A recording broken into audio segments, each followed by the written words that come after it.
Audible Realms presents The Subjection of Women by John Stuart Mill, narrated by John Kelsey. The object of this essay is to explain as clearly as I'm able the grounds of an opinion which I have held from the very earliest period when I had formed any opinions at all on social or political matters, and which, instead of being weakened or modified, has been constantly growing stronger by the progress of reflection and the experience of life. That the principle which regulates the existing social relations between the two sexes, the legal subordination of one sex to the other, is wrong in itself, and now one of the chief hindrances to human improvement, and that it ought to be replaced by a principle of perfect equality, admitting no power or privilege on the one side, nor disability on the other. The very words necessary to express the task I have undertaken show how arduous it is. But it would be a mistake to suppose that the difficulty of the case must lie in the insufficiency or obscurity of the grounds of reason on which my conviction rests. The difficulty is that which exists in all cases in which there is a mass of feeling to be contended against. So long as an opinion is strongly rooted in the feelings, it gains rather than loses in stability by having a preponderating weight of argument against it. For if it were accepted as a result of argument, the refutation of the argument might shake the solidity of the conviction. But when it rests solely on feeling, the worse it fares in argumentative contest, the more persuaded its adherents are that their feeling must have some deeper ground which the arguments do not reach.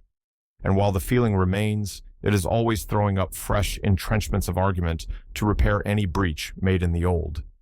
And there are so many causes tending to make the feelings connected with this subject the most intense and most deeply rooted of all those which gather round and protect old institutions and customs, that we need not wonder to find them as yet less undermined and loosened than any of the rest by the progress of the great modern spiritual and social transition. Nor suppose that the barbarisms to which men cling longest must be less barbarisms than those which they earlier shake off. In every respect, the burden is hard on those who attack an almost universal opinion. They must be very fortunate as well as unusually capable if they obtain a hearing at all. They have more difficulty in obtaining a trial than any other litigants have in getting a verdict. If they do extort a hearing, they are subjected to a set of logical requirements totally different from those exacted from other people. In all other cases, the burden of proof is supposed to lie with the affirmative. If a person is charged with a murder, it rests with those who accuse him to give proof of his guilt, not with himself to prove his innocence. If there is a difference of opinion about the reality of any alleged historical event, in which the feelings of men in general are not much interested, as the siege of Troy, for example, those who maintain that the event took place are expected to produce their proofs before those who take the other side can be required to say anything. And at no time are these required to do more than show that the evidence produced by the others is of no value. Again, in practical matters, the burden of proof is supposed to be with those who are against liberty, who contend for any restriction or prohibition, either any limitation of the general freedom of human action, or any disqualification or disparity of privilege affecting one person or kind of persons as compared with others. The a priori presumption is in favor of freedom and impartiality. It is held that there should be no restraint not required by the general good, and that the law should be no respecter of persons, but should treat all alike, save where dissimilarity of treatment is required by positive reasons, either of justice or of policy. But of none of these rules of evidence will the benefit be allowed to those who maintain the opinion I profess. It is useless for me to say that those who maintain the doctrine that men have a right to command and women are under an obligation to obey, or that men are fit for government and women unfit, are on the affirmative side of the question, and that they are bound to show positive evidence for the assertions or submit to their rejection. It is equally unavailing for me to say that those who deny to women any freedom or privilege rightly allowed to men, having the double presumption against them that they are opposing freedom and recommending partiality, must be held to the strictest proof of their case, and unless their success be such as to exclude all doubt, the judgment ought to go against them. These would be thought good pleas in any common case, but they will not be thought so in this instance. Before I could hope to make any impression, I should be expected not only to answer all that has ever been said by those who take the other side of the question, but to imagine all that could be said by them, to find them in reasons, as well as answer all I find. And besides refuting all arguments for the affirmative, I shall be called upon for invincible positive arguments to prove a negative. And even if I could do all this and leave the opposite party with a host of unanswered arguments against them, and not a single unrefuted one on their side, I should be thought to have done little, for a cause supported on the one hand by universal usage and on the other by so great a preponderance of popular sentiment is supposed to have a presumption in its favor, superior to any conviction which an appeal to reason has power to produce in any intellects but those of a high class. I do not mention these difficulties to complain of them. First, because it would be useless. They are inseparable from having to contend through people's understandings against the hostility of their feelings and practical tendencies. And truly, the understandings of the majority of mankind would need to be much better cultivated than has ever yet been the case, before they can be asked to place such reliance in their own power of estimating arguments as to give up practical principles in which they have been born and bred, and which are the basis of much of the existing order of the world, at the first argumentative attack which they are not capable of logically resisting. I do not therefore quarrel with them for having too little faith in argument, but for having too much faith in custom and the general feeling. It is one of the characteristic prejudices of the reaction of the 19th century against the 18th to accord to the unreasoning elements in human nature the infallibility which the 18th century is supposed to have ascribed to the reasoning elements. For the apotheosis of reason, we have substituted that of instinct, and we call everything instinct which we find in ourselves and for which we cannot trace any rational foundation. This idolatry, infinitely more degrading than the other, and the most pernicious of the false worships of the present day, of all of which it is now the main support, will probably hold its ground until it gives way before a sound psychology, laying bare the real root of much that is bowed down to as the intention of nature and the ordinance of God. As regards the present question, I am willing to accept the unfavorable conditions which the prejudice assigns to me. I consent that established custom and the general feeling should be deemed conclusive against me, unless that custom and feeling from age to age can be shown to have owed their existence to other causes than their soundness, and to have derived their power from the worse rather than the better parts of human nature. I am willing that judgment should go against me, unless I can show that my judge has been tampered with. The concession is not so great as it might appear, for to prove this is by far the easiest portion of my task. The generality of a practice is in some cases a strong presumption that it is, or at all events once was, conducive to laudable ends. This is the case when the practice was first adopted, or afterwards kept up, as a means to such ends, and was grounded on experience of the mode in which they could be most effectually attained. If the authority of men over women, when first established, had been the result of a conscientious comparison between different modes of constituting the government of society, if, after trying various other modes of social organization, the government of women over men, equality between the two, and such mixed and divided modes of government as might be invented, it had been decided on the testimony of experience that the mode in which women are wholly under the rule of men, having no share at all in public concerns, and each in private being under the legal obligation of obedience to the man with whom she has associated her destiny, was the arrangement most conducive to the happiness and well-being of both.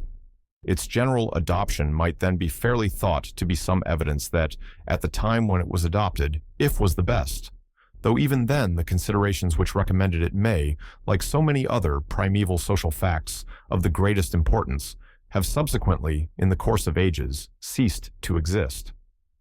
But the state of the case is in every respect the reverse of this. In the first place, the opinion in favor of the present system, which entirely subordinates the weaker sex to the stronger, rests upon theory only, for there never has been trial made of any other, so that experience, in the sense in which it is vulgarly opposed to theory, cannot be pretended to have pronounced any verdict. And in the second place, the adoption of this system of inequality never was the result of deliberation, or forethought, or any social ideas, or any notion whatever of what conduced to the benefit of humanity or the good order of society.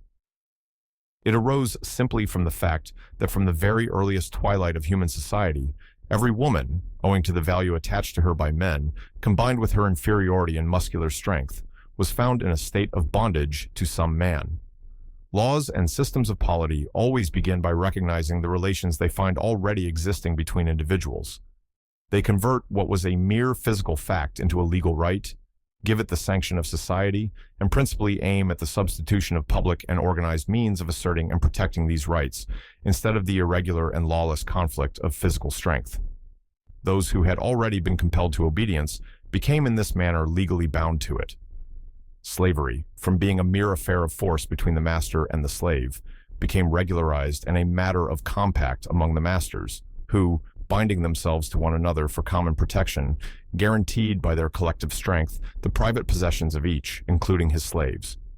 In early times, the great majority of the male sex were slaves, as well as the whole of the female, and many ages elapsed, some of them ages of high cultivation, before any thinker was bold enough to question the rightfulness and the absolute social necessity either of the one slavery or of the other.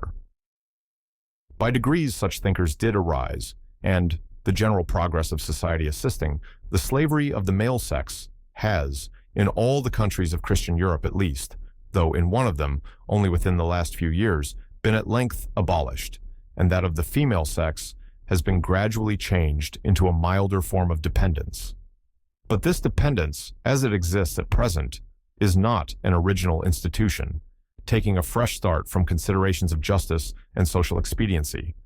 It is the primitive state of slavery lasting on, through successive mitigations and modifications, occasioned by the same causes which have softened the general manners and brought all human relations more under the control of justice and the influence of humanity. It has not lost the taint of its brutal origin. No presumption in its favor, therefore, can be drawn from the fact of its existence. The only such presumption which it could be supposed to have must be grounded on its having lasted till now, when so many other things which came down from the same odious source have been done away with. And this, indeed, is what makes it strange to ordinary ears, to hear it asserted that the inequality of rights between men and women has no other source than the law of the strongest. That this statement should have the effect of a paradox is in some respects creditable to the progress of civilization and the improvement of the moral sentiments of mankind. We now live, that is to say, one or two of the most advanced nations of the world now live, in a state in which the law of the strongest seems to be entirely abandoned as the regulating principle of the world's affairs. Nobody professes it, and as regards most of the relations between human beings, nobody is permitted to practice it. When anyone succeeds in doing so, it is under cover of some pretext which gives him the semblance of having some general social interest on his side. This being the ostensible state of things, people flatter themselves that the rule of mere force is ended, that the law of the strongest cannot be the reason of existence of anything which has remained in full operation down to the present time. However any of our present institutions may have begun, it can only, they think, have been preserved to this period of advanced civilization by a well-grounded feeling of its adaptation to human nature and conduciveness to the general good. They do not understand the great vitality and durability of institutions which place right on the side of might, how intensely they are clung to, how the good as well as the bad, propensities and sentiments of those who have power in their hands become identified with retaining it, how slowly these bad institutions give way one at a time, the weakest first, beginning with those which are least interwoven with the daily habits of life, and how very rarely those who have obtained legal power because they first had physical have ever lost their hold of it until the physical power had passed over to the other side, such shifting of the physical force not having taken place in the case of women. This fact, combined with all the peculiar and characteristic features of the particular case, made it certain from the first that this branch of the system of right, founded on might, though softened in its most atrocious features at an earlier period than several of the others, would be the very last to disappear. It was inevitable that this one case of a social relation grounded on force would survive through generations of institutions grounded on equal justice, an almost solitary exception to the general character of their laws and customs, but which, so long as it does not proclaim its own origin, and as discussion has not brought out its true character, is not felt to jar with modern civilization, any more than domestic slavery among the Greeks jarred with their notion of themselves as a free people. The truth is that people of the present and the last 2 or 3 generations have lost all practical sense of the primitive condition of humanity, and only the few who have studied history accurately or have much frequented the parts of the world occupied by the living representatives of ages long past are able to form any mental picture of what society then was. People are not aware how entirely, in former ages, the law of superior strength was the rule of life. How publicly and openly it was avowed, I do not say cynically or shamelessly, for these words imply a feeling that there was something in it to be ashamed of, and no such notion could find a place in the faculties of any person in those ages, except a philosopher or a saint. History gives a cruel experience of human nature in showing how exactly the regard due to the life, possessions, and entire earthly happiness of any class of persons was measured by what they had the power of enforcing. How all who made any resistance to authorities that had arms in their hands, however dreadful might be the provocation, had not only the law of force, but all other laws, and all the notions of social obligation against them, and in the eyes of those whom they resisted, were not only guilty of crime, but of the worst of all crimes, deserving the most cruel chastisement which human beings could inflict. The first small vestige of a feeling of obligation in a superior to acknowledge any right in inferiors began when he had been induced, for convenience, to make some promise to them. Though these promises, even when sanctioned by the most solemn oaths, were for many ages revoked or violated on the most trifling provocation or temptation, it is probable that this, except by persons of still worse than the average morality, was seldom done without some twinges of conscience. The ancient republics, being mostly grounded from the first upon some kind of mutual compact, or at any rate formed by an union of persons not very unequal in strength, afforded in consequence the first instance of a portion of human relations fenced round and placed under the dominion of another law than that of force. And though the original law of force remained in full operation between them and their slaves, and also, except so far as limited by express compact, between a commonwealth and its subjects or other independent commonwealths, the banishment of that primitive law, even from so narrow a field, commenced the regeneration of human nature by giving birth to sentiments of which experience soon demonstrated the immense value even for material interests, and which thenceforward only required to be enlarged, not created. Though slaves were no part of the Commonwealth, it was in the free states that slaves were first felt to have rights as human beings. The Stoics were, I believe, the first, except so far as the Jewish law constitutes an exception, who taught as a part of morality that men were bound by moral obligations to their slaves. No one, after Christianity became ascendant, could ever again have been a stranger to this belief, in theory, nor, after the rise of the Catholic Church, was it ever without persons to stand up for it. Yet to enforce it was the most arduous task which Christianity ever had to perform. For more than 1,000 years, the Church kept up the contest, with hardly any perceptible success. It was not for want of power over men's minds. Its power was prodigious. It could make kings and nobles resign their most valued possessions to enrich the Church. It could make thousands, in the prime of life and the height of worldly advantages, shut themselves up in convents to work out their salvation by poverty, fasting, and prayer. It could send hundreds of thousands across land and sea, Europe and Asia, to give their lives for the deliverance of the Holy Sepulchre. It could make kings relinquish wives who were the object of their passionate attachment, because the Church declared that they were within the 7th, by our calculation the 14th, degree of relationship. All this it did, but it could not make men fight less with one another, nor tyrannize less cruelly over the serfs, and when they were able, over burgesses. It could not make them renounce either of the applications of force militant or force triumphant. This they could never be induced to do until they were themselves in their turn compelled by superior force. Only by the growing power of kings was an end put to fighting, except between kings, or competitors for kingship. Only by the growth of a wealthy and warlike bourgeoisie in the fortified towns, and of a plebeian infantry, which proved more powerful in the field than the undisciplined chivalry, was the insolent tyranny of the nobles over the bourgeoisie and peasantry brought within some bounds. It was persisted in not only until, but long after, the oppressed had obtained a power, enabling them often to take conspicuous vengeance, and on the continent, much of it continued to the time of the French Revolution, though in England, the earlier and better organization of the democratic classes put an end to it sooner by establishing equal laws and free national institutions. If people are mostly so little aware how completely, during the greater part of the duration of our species, the law of force was the avowed rule of general conduct, any other being only a special and exceptional consequence of peculiar ties, and from how very recent a date it is that the affairs of society in general have been even pretended to be regulated according to any moral law. As little do people remember or consider how institutions and customs which never had any ground but the law of force last on into ages and states of general opinion which never would have permitted their first establishment.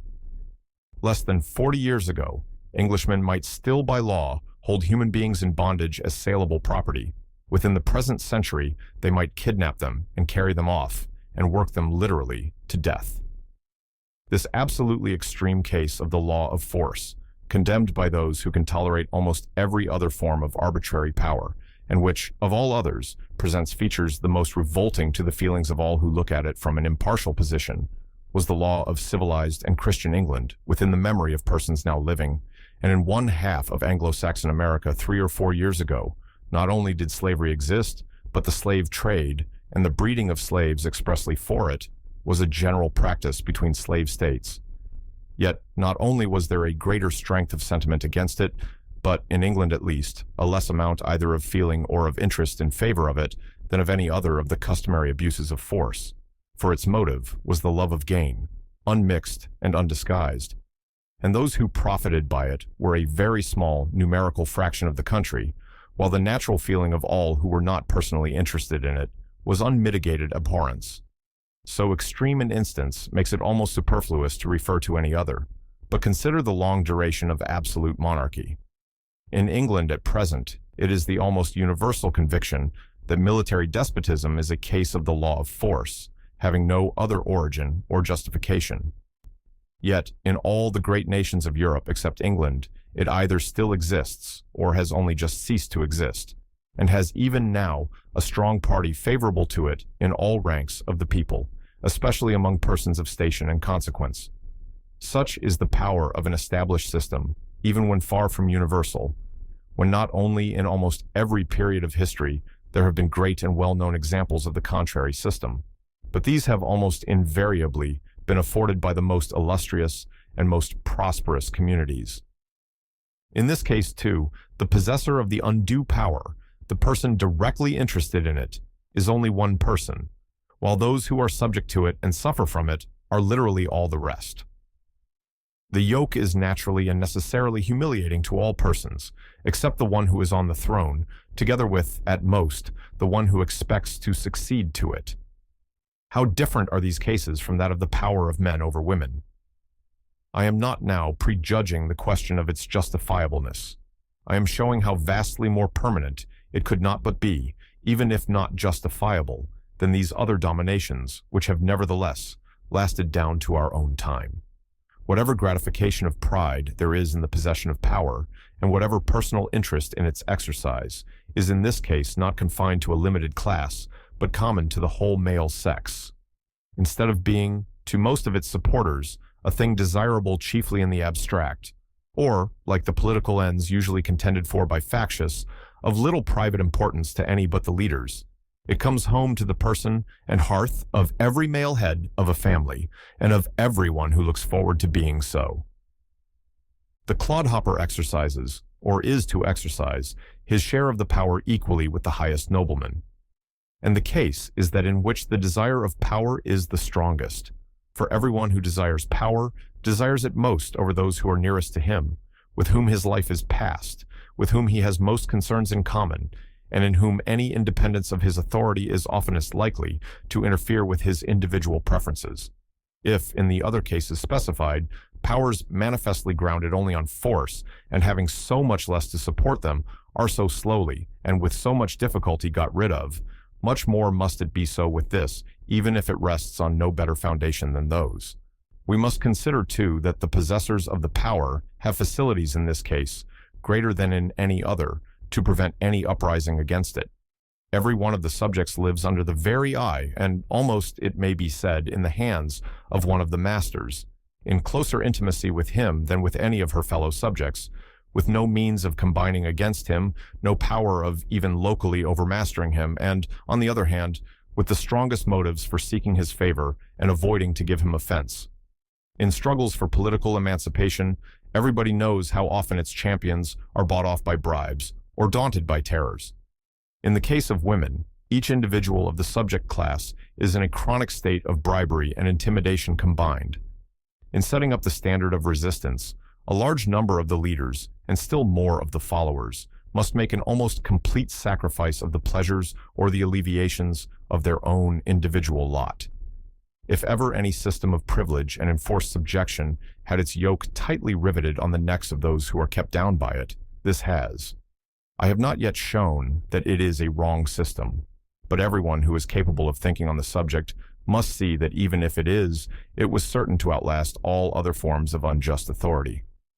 And when some of the grossest of the other forms still exist in many civilized countries and have only recently been got rid of in others, it would be strange if that which is so much the deepest rooted had yet been perceptibly shaken anywhere. There is more reason to wonder that the protests and testimonies against it should have been so numerous and so weighty as they are. But, it will be said, the rule of men over women differs from all these others in not being a rule of force. It is accepted voluntarily. Women make no complaint and are consenting parties to it. In the first place, a great number of women do not accept it. Ever since there have been women able to make their sentiments known by their writings, the only mode of publicity which society permits to them, an increasing number of them have recorded protests against their present social condition. And recently, many thousands of them, headed by the most eminent women known to the public, have petitioned Parliament for their admission to the parliamentary suffrage. The claim of women to be educated as solidly and in the same branches of knowledge as men is urged with growing intensity and with a great prospect of success, while the demand for their admission into professions and occupations hitherto closed against them becomes every year more urgent. Though there are not in this country, as there are in the United States, periodical conventions and an organized party to agitate for the rights of women, there is a numerous and active society organized and managed by women for the more limited object of obtaining the political franchise. Nor is it only in our own country and in America that women are beginning to protest, more or less collectively, against the disabilities under which they labor. France and Italy and Switzerland and Russia now afford examples of the same thing. How many more women there are who silently cherish similar aspirations, no one can possibly know. But there are abundant tokens how many would cherish them, were they not so strenuously taught to repress them as contrary to the proprieties of their sex. It must be remembered also that no enslaved class ever asked for complete liberty at once. When Simon de Montfort called the deputies of the Commons to sit for the first time in Parliament, did any of them dream of demanding that an assembly, elected by their constituents, should make and destroy ministries and dictate to the king in affairs of state? No such thought entered into the imagination of the most ambitious of them. The nobility had already these pretensions. The commons pretended to nothing but to be exempt from arbitrary taxation and from the gross individual oppression of the king's officers. It is a political law of nature that those who are under any power of ancient origin never begin by complaining of the power itself, but only of its oppressive exercise. There is never any want of women who complain of ill usage by their husbands. There would be infinitely more if complaint were not the greatest of all provocatives to a repetition and increase of the ill usage. It is this which frustrates all attempts to maintain the power, but protect the woman against its abuses. In no other case, except that of a child, is the person who has been proved judicially to have suffered an injury replaced under the physical power of the culprit who inflicted it. Accordingly, wives, even in the most extreme and protracted cases of bodily ill usage, hardly ever dare avail themselves of the laws made for their protection. And if, in a moment of irrepressible indignation, or by the interference of neighbors, they are induced to do so, their whole effort afterwards is to disclose as little as they can, and to beg off their tyrant from his merited chastisement, all causes, social and natural, combine to make it unlikely that women should be collectively rebellious to the power of men. They are so far in a position different from all other subject classes that their masters require something more from them than actual service. Men do not want solely the obedience of women, they want their sentiments. All men, except the most brutish, desire to have in the woman most nearly connected with them, not a forced slave, but a willing one, not a slave merely, but a favorite. They have therefore put everything in practice to enslave their minds. The masters of all other slaves rely, for maintaining obedience, on fear, either fear of themselves or religious fears. The masters of women wanted more than simple obedience, and they turned the whole force of education to effect their purpose. All women are brought up from the very earliest years in the belief that their ideal of character is the very opposite to that of men, not self-will and government by self-control, but submission and yielding to the control of others. All the moralities tell them that it is the duty of women, and all the current sentimentalities that it is their nature to live for others, to make complete abnegation of themselves, and to have no life but in their affections. And by their affections are meant the only ones they are allowed to have, those to the men with whom they are connected, or to the children who constitute an additional and indefeasible tie between them and a man. When we put together three things, first, the natural attraction between opposite sexes. Secondly, the wife's entire dependence on the husband, every privilege or pleasure she has being either his gift or depending entirely on his will. And lastly, that the principal object of human pursuit, consideration, and all objects of social ambition can in general be sought or obtained by her only through him. It would be a miracle if the object of being attractive to men had not become the polar star of feminine education and formation of character. And, this great means of influence over the minds of women having been acquired, an instinct of selfishness made men avail themselves of it to the utmost as a means of holding women in subjection, by representing to them meekness, submissiveness, and resignation of all individual will into the hands of a man as an essential part of sexual attractiveness. Can it be doubted that any of the other yokes which mankind have succeeded in breaking would have subsisted till now if the same means had existed and had been as sedulously used to bow down their minds to it? If it had been made the object of the life of every young plebeian to find personal favor in the eyes of some patrician, of every young serf with some seigneur, if domestication with him and a share of his personal affections had been held out as the prize which they all should look out for, the most gifted and aspiring being able to reckon on the most desirable prizes. And if, when this prize had been obtained, they had been shut out by a wall of brass from all interests not centering in him, all feelings and desires but those which he shared or inculcated, would not serfs and seigneurs, plebeians and patricians have been as broadly distinguished at this day as men and women are? And would not all but a thinker here and there have believed the distinction to be a fundamental and unalterable fact in human nature? The preceding considerations are amply sufficient to show that custom, however universal it may be, affords in this case no presumption, and ought not to create any prejudice in favor of the arrangements which place women in social and political subjection to men. But I may go farther and maintain that the course of history and the tendencies of progressive human society afford not only no presumption in favor of this system of inequality of rights, but a strong one against it, and that, so far as the whole course of human improvement up to this time, the whole stream of modern tendencies, warrants any inference on the subject, it is that this relic of the past is discordant with the future and must necessarily disappear. For what is the peculiar character of the modern world? The difference which chiefly distinguishes modern institutions, modern social ideas, modern life itself from those of times long past.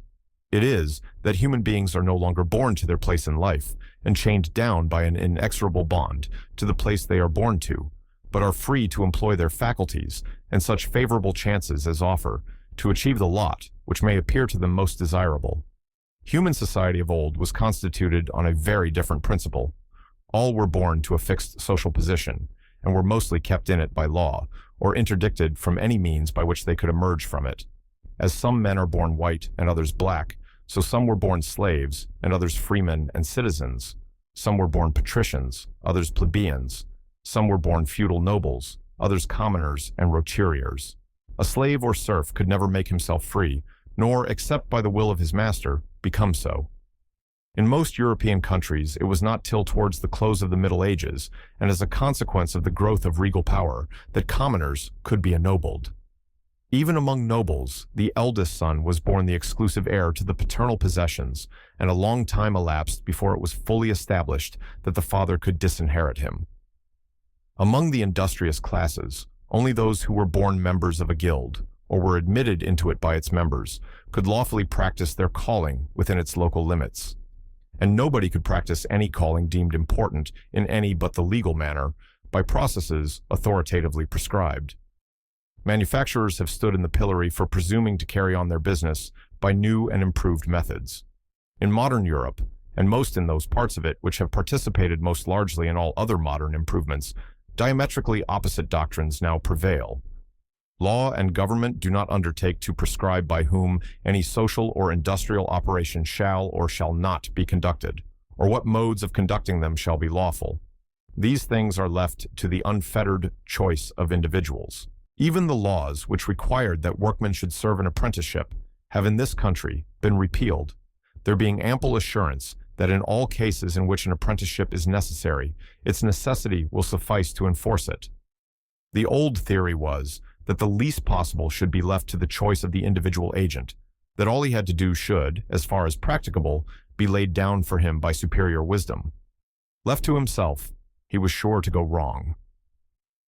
The modern conviction, the fruit of 1,000 years of experience, is that things in which the individual is the person directly interested never go right but as they are left to his own discretion, and that any regulation of them by authority, except to protect the rights of others, is sure to be mischievous.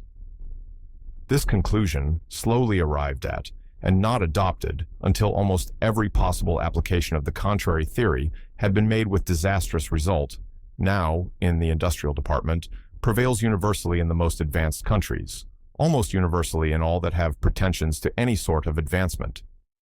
It is not that all processes are supposed to be equally good, or all persons to be equally qualified for everything, but that freedom of individual choice is now known to be the only thing which procures the adoption of the best processes and throws each operation into the hands of those who are best qualified for it. Nobody thinks it necessary to make a law that only a strong-armed man shall be a blacksmith. Freedom and competition suffice to make blacksmiths strong-armed men, because the weak-armed can earn more by engaging in occupations for which they are more fit. In consonance with this doctrine, it is felt to be an overstepping of the proper bounds of authority to fix beforehand, on some general presumption, that certain persons are not fit to do certain things. It is now thoroughly known and admitted that if some such presumptions exist, no such presumption is infallible. Even if it be well grounded in a majority of cases, which it is very likely not to be, there will be a minority of exceptional cases in which it does not hold, and in those it is both an injustice to the individuals and a detriment to society to place barriers in the way of their using their faculties for their own benefit and for that of others. In the cases, on the other hand, in which the unfitness is real, the ordinary motives of human conduct will on the whole suffice to prevent the incompetent person from making, or from persisting in, the attempt. If this general principle of social and economical science is not true, if individuals, with such help as they can derive from the opinion of those who know them, are not better judges than the law and the government of their own capacities and vocation, the world cannot too soon abandon this principle and return to the old system of regulations and disabilities.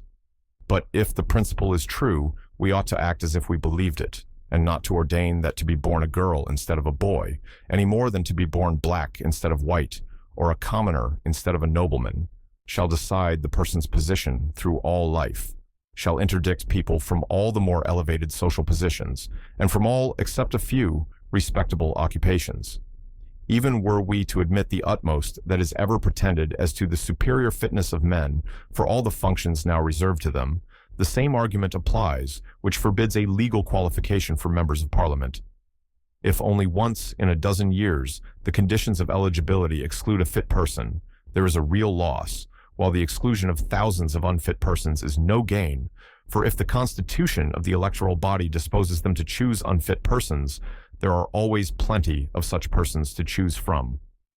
In all things of any difficulty and importance, those who can do them well are fewer than the need, even with the most unrestricted latitude of choice. And any limitation of the field of selection deprives society of some chances of being served by the competent without ever saving it from the incompetent. At present, in the more improved countries, the disabilities of women are the only case, save one, in which laws and institutions take persons at their birth and ordain that they shall never in all their lives be allowed to compete for certain things. The one exception is that of royalty. Persons still are born to the throne. No one, not of the reigning family, can ever occupy it, and no one even of that family can, by any means but the course of hereditary succession, attain it. All other dignities and social advantages are open to the whole male sex. Many, indeed, are only attainable by wealth, but wealth may be striven for by anyone, and is actually obtained by many men of the very humblest origin. The difficulties to the majority are indeed insuperable without the aid of fortunate accidents. But no male human being is under any legal ban. Neither law nor opinion superadd artificial obstacles to the natural ones. Royalty, as I have said, is accepted, but in this case, everyone feels it to be an exception, an anomaly in the modern world, in marked opposition to its customs and principles, and to be justified only by extraordinary special expediencies, which, though individuals and nations differ in estimating their weight, unquestionably do in fact exist. But in this exceptional case, in which a high social function is, for important reasons, bestowed on birth instead of being put up to competition, all free nations contrive to adhere in substance to the principle from which they nominally derogate. For they circumscribe this high function by conditions avowedly intended to prevent the person to whom it ostensibly belongs from really performing it, while the person by whom it is performed, the responsible minister, does obtain the post by a competition from which no full-grown citizen of the male sex is legally excluded. The disabilities, therefore, to which women are subject from the mere fact of their birth are the solitary examples of the kind in modern legislation. In no instance except this, which comprehends half the human race, are the higher social functions closed against anyone by a fatality of birth, which no exertions and no change of circumstances can overcome. For even religious disabilities, besides that in England and in Europe they have practically almost ceased to exist, do not close any career to the disqualified person in case of conversion. The social subordination of women thus stands out an isolated fact in modern social institutions, a solitary breach of what has become their fundamental law, a single relic of an old world of thought and practice exploded in everything else, but retained in the one thing of most universal interest, as if a gigantic dolmen or a vast temple of Jupiter Olympius occupied the site of Paul's and received daily worship, while the surrounding Christian churches were only resorted to on fasts and festivals. This entire discrepancy between one social fact and all those which accompany it, and the radical opposition between its nature and the progressive movement which is the boast of the modern world, and which has successively swept away everything else of an analogous character, surely affords, to a conscientious observer of human tendencies, serious matter for reflection. It raises a prima facie presumption on the unfavorable side, far outweighing any which custom and usage could in such circumstances create on the favorable, and should at least suffice to make this, like the choice between republicanism and royalty, a balanced question. The least that can be demanded is that the question should not be considered as prejudged by existing fact and existing opinion, but open to discussion on its merits as a question of justice and expediency. The decision on this, as on any of the other social arrangements of mankind, depending on what an enlightened estimate of tendencies and consequences may show to be most advantageous to humanity in general, without distinction of sex. And the discussion must be a real discussion, descending to foundations, and not resting satisfied with vague and general assertions. It will not do, for instance, to assert in general terms that the experience of mankind has pronounced in favor of the existing system. Experience cannot possibly have decided between two courses, so long as there has only been experience of one. If it be said that the doctrine of the equality of the sexes rests only on theory, it must be remembered that the contrary doctrine also has only theory to rest upon. All that is proved in its favor by direct experience is that mankind have been able to exist under it and to attain the degree of improvement and prosperity which we now see. But whether that prosperity has been attained sooner or is now greater than it would have been under the other system, experience does not say. On the other hand, experience does say that every step in improvement has been so invariably accompanied by a step made in raising the social position of women that historians and philosophers have been led to adopt their elevation or debasement as on the whole the surest test and most correct measure of the civilization of a people or an age. Through all the progressive period of human history, the condition of women has been approaching nearer to equality with men. This does not of itself prove that the assimilation must go on to complete equality, but it assuredly affords some presumption that such is the case. Neither does it avail anything to say that the nature of the two sexes adapts them to their present functions and position, and renders these appropriate to them. Standing on the ground of common sense and the constitution of the human mind, I deny that anyone knows, or can know, the nature of the two sexes, as long as they have only been seen in their present relation to one another.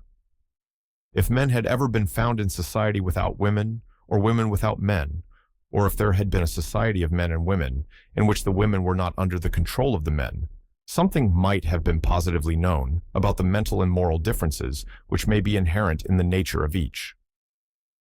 What is now called the nature of women is an eminently artificial thing, the result of forced repression in some directions, unnatural stimulation in others. It may be asserted without scruple that no other class of dependents have had their character so entirely distorted from its natural proportions by their relation with their masters. For if conquered and slave races have been, in some respects, more forcibly repressed, whatever in them has not been crushed down by an iron heel has generally been let alone, and if left with any liberty of development, it has developed itself according to its own laws. But in the case of women, a hothouse and stove cultivation has always been carried on of some of the capabilities of their nature for the benefit and pleasure of their masters. Then, because certain products of the general vital force sprout luxuriantly and reach a great development in this heated atmosphere and under this active nurture and watering, while other shoots from the same root, which are left outside in the wintry air, with ice purposely heaped all round them, have a stunted growth, and some are burnt off with fire and disappear. Men, with that inability to recognize their own work which distinguishes the unanalytic mind, indolently believe that the tree grows of itself in the way they have made it grow, and that it would die if one half of it were not kept in a vapor bath and the other half in the snow. Of all difficulties which impede the progress of thought and the formation of well-grounded opinions on life and social arrangements, the greatest is now the unspeakable ignorance and inattention of mankind in respect to the influences which form human character. Whatever any portion of the human species now are, or seem to be such, it is supposed they have a natural tendency to be, even when the most elementary knowledge of the circumstances in which they have been placed clearly points out the causes that made them what they are. Because a cottier deeply in arrears to his landlord is not industrious, there are people who think that the Irish are naturally idle. Because constitutions can be overthrown when the authorities appointed to execute them turn their arms against them, there are people who think the French incapable of free government. Because the Greeks cheated the Turks, and the Turks only plundered the Greeks, there are persons who think that the Turks are naturally more sincere. And because women, as is often said, care nothing about politics except their personalities, it is supposed that the general good is naturally less interesting to women than to men. History, which is now so much better understood than formerly, teaches another lesson, if only by showing the extraordinary susceptibility of human nature to external influences and the extreme variableness of those of its manifestations, which are supposed to be most universal and uniform. But in history, as in traveling, men usually see only what they already had in their own minds, and few learn much from history who do not bring much with them to its study. Hence, in regard to that most difficult question, what are the natural differences between the two sexes, a subject on which it is impossible in the present state of society to obtain complete and correct knowledge, while almost everybody dogmatizes upon it, almost all neglect and make light of the only means by which any partial insight can be obtained into it. This is an analytic study of the most important department of psychology, the laws of the influence of circumstances on character. For however great and apparently ineradicable the moral and intellectual differences between men and women might be, the evidence of there being natural differences could only be negative. Those only could be inferred to be natural, which could not possibly be artificial. The residuum, after deducting every characteristic of either sex, which can admit of being explained from education or external circumstances. The profoundest knowledge of the laws of the formation of character is indispensable to entitle anyone to affirm even that there is any difference, much more what the difference is, between the two sexes considered as moral and rational beings. And since no one, as yet, has that knowledge, for there is hardly any subject which, in proportion to its importance, has been so little studied, no one is thus far entitled to any positive opinion on the subject. Conjectures are all that can at present be made, conjectures more or less probable, according as more or less authorized by such knowledge as we yet have of the laws of psychology, as applied to the formation of character. Even the preliminary knowledge, what the differences between the sexes now are, apart from all question as to how they are made what they are, is still in the crudest and most incomplete state. Medical practitioners and physiologists have ascertained, to some extent, the differences in bodily constitution, and this is an important element to the psychologist, but hardly any medical practitioner is a psychologist. Respecting the mental characteristics of women, their observations are of no more worth than those of common men. It is a subject on which nothing final can be known, so long as those who alone can really know it, women themselves, have given but little testimony, and that little mostly suborned. It is easy to know stupid women. Stupidity is much the same all the world over.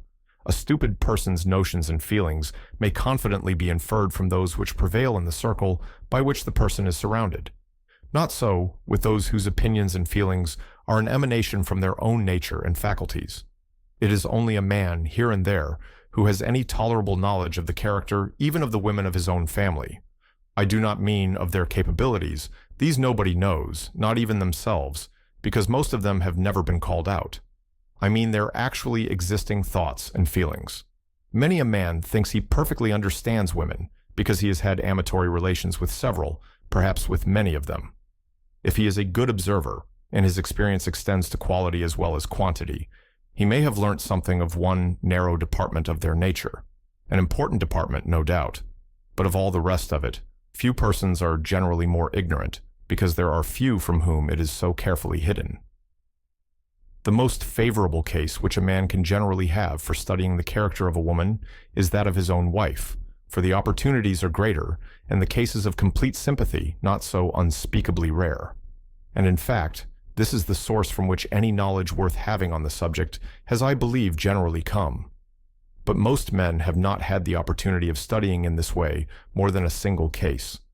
Accordingly, one can, to an almost laughable degree, infer what a man's wife is like from his opinions about women in general.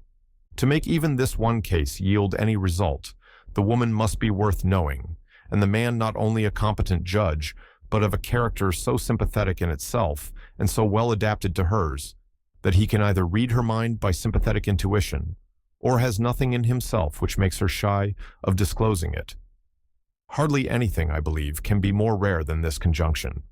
It often happens that there is the most complete unity of feeling and community of interests as to all external things, yet the one has as little admission into the internal life of the other as if they were common acquaintance. Even with true affection, authority on the one side and subordination on the other prevent perfect confidence. Though nothing may be intentionally withheld, much is not shown. In the analogous relation of parent and child, the corresponding phenomenon must have been in the observation of everyone. As between father and son, how many are the cases in which the father, in spite of real affection on both sides, obviously to all the world, does not know, nor suspect, parts of the son's character familiar to his companions and equals? The truth is that the position of looking up to another is extremely unpropitious to complete sincerity and openness with him. The fear of losing ground in his opinion or in his feelings is so strong that even in an upright character, there is an unconscious tendency to show only the best side, or the side which, though not the best, is that which he most likes to see. And it may be confidently said that thorough knowledge of one another hardly ever exists, but between persons who, besides being intimates, are equals. How much more true, then, must all this be when the one is not only under the authority of the other, but has it inculcated on her as a duty to reckon everything else subordinate to his comfort and pleasure, and to let him neither see nor feel anything coming from her, except what is agreeable to him. All these difficulties stand in the way of a man's obtaining any thorough knowledge, even of the one woman whom alone, in general, he has sufficient opportunity of studying. When we further consider that to understand one woman is not necessarily to understand any other woman, that even if he could study many women of one rank or of one country, he would not thereby understand women of other ranks or countries, and even if he did, they are still only the women of a single period of history. We may safely assert that the knowledge which men can acquire of women, even as they have been and are, without reference to what they might be, is wretchedly imperfect and superficial, and always will be so, until women themselves have told all that they have to tell. And this time has not come, nor will it come otherwise than gradually. It is but of yesterday that women have either been qualified by literary accomplishments or permitted by society to tell anything to the general public. As yet, very few of them dare tell anything, which men on whom their literary success depends are unwilling to hear. Let us remember in what manner, up to a very recent time, the expression, even by a male author, of uncustomary opinions, or what are deemed eccentric feelings, usually was, and in some degree still is, received. And we may form some faint conception under what impediments a woman, who is brought up to think custom and opinion her sovereign rule, attempts to express in books anything drawn from the depths of her own nature. The greatest woman who has left writings behind her, sufficient to give her an eminent rank in the literature of her country, thought it necessary to prefix as a motto to her boldest work, "Un homme peut braver l'opinion, une femme doit s'y soumettre." The greater part of what women write about women is mere sycophancy to men. In the case of unmarried women, much of it seems only intended to increase their chance of a husband. Many, both married and unmarried, overstep the mark and inculcate a servility beyond what is desired or relished by any man, except the very vulgarest.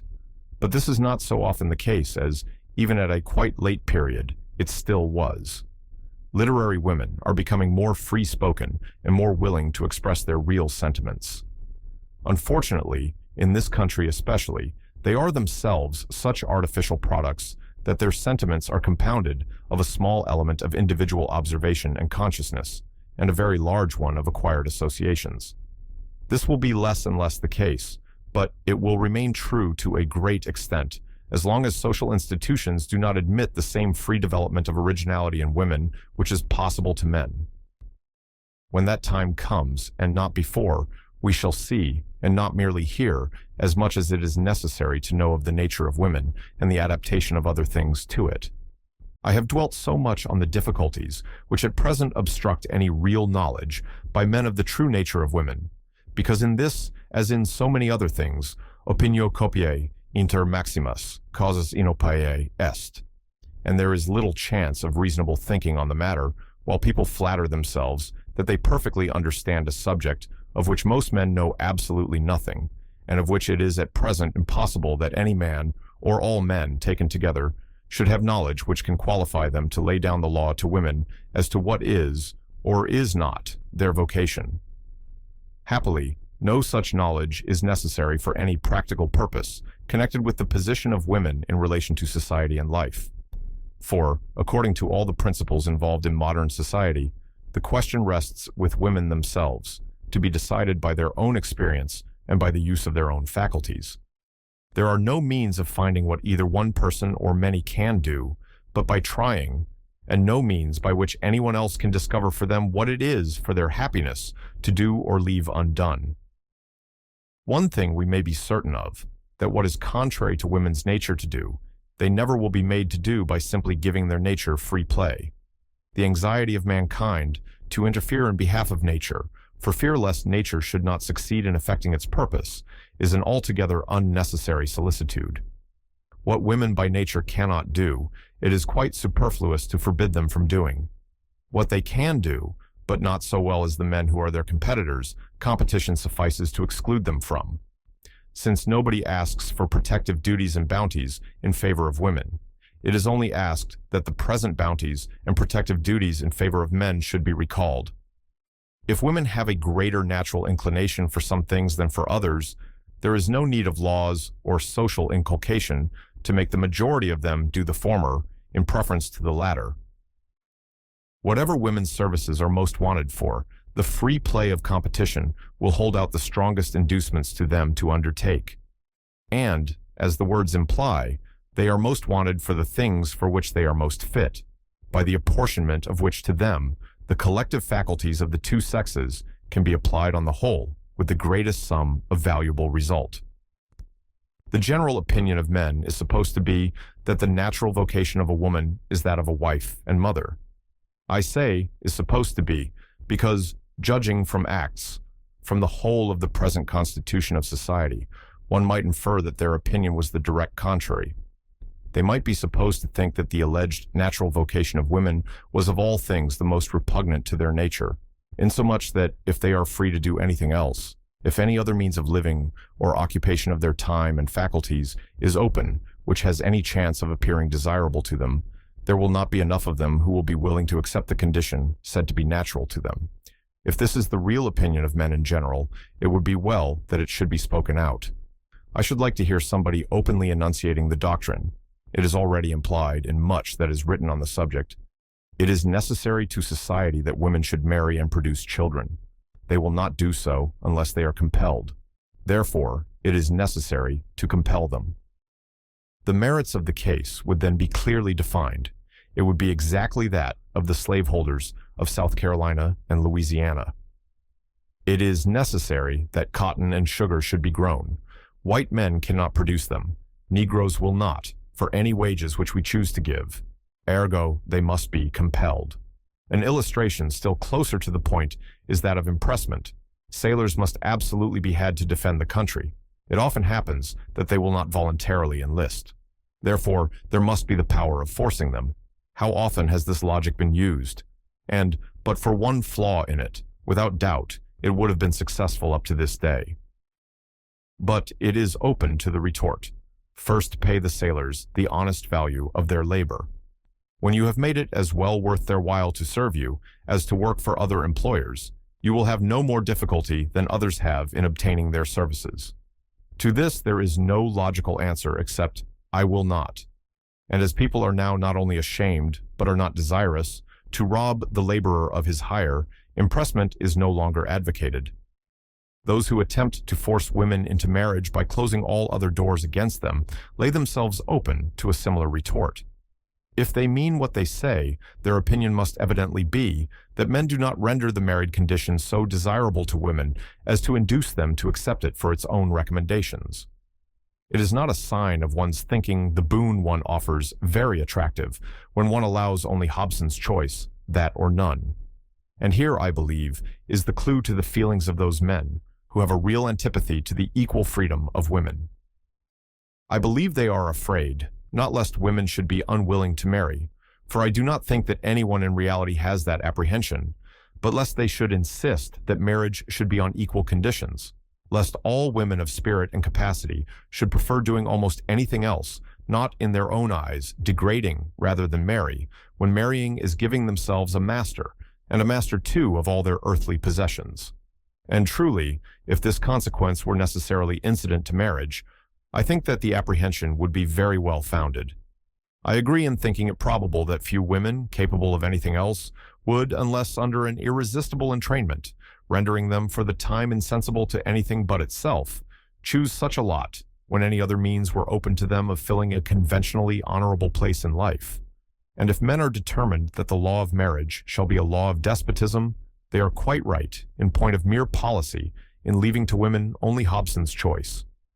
But, in that case, all that has been done in the modern world to relax the chain on the minds of women has been a mistake. They never should have been allowed to receive a literary education. Women who read, much more women who write, are, in the existing constitution of things, a contradiction and a disturbing element, and it was wrong to bring women up with any acquirements but those of an odalisque or of a domestic servant. It will be well to commence the detailed discussion of the subject by the particular branch of it to which the course of our observations has led us, the conditions which the laws of this and all other countries annex to the marriage contract. Marriage being the destination appointed by society for women, the prospect they are brought up to, and the object which it is intended should be sought by all of them, except those who are too little attractive to be chosen by any man as his companion.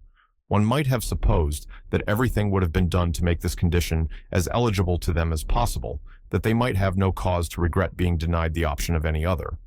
Society, however, both in this and, at first, in all other cases, has preferred to attain its object by foul rather than fair means. But this is the only case in which it has substantially persisted in them even to the present day. Originally, women were taken by force, or regularly sold by their father to the husband. Until a late period in European history, the father had the power to dispose of his daughter in marriage at his own will and pleasure, without any regard to hers. The Church, indeed, was so far faithful to a better morality as to require a formal yes from the woman at the marriage ceremony.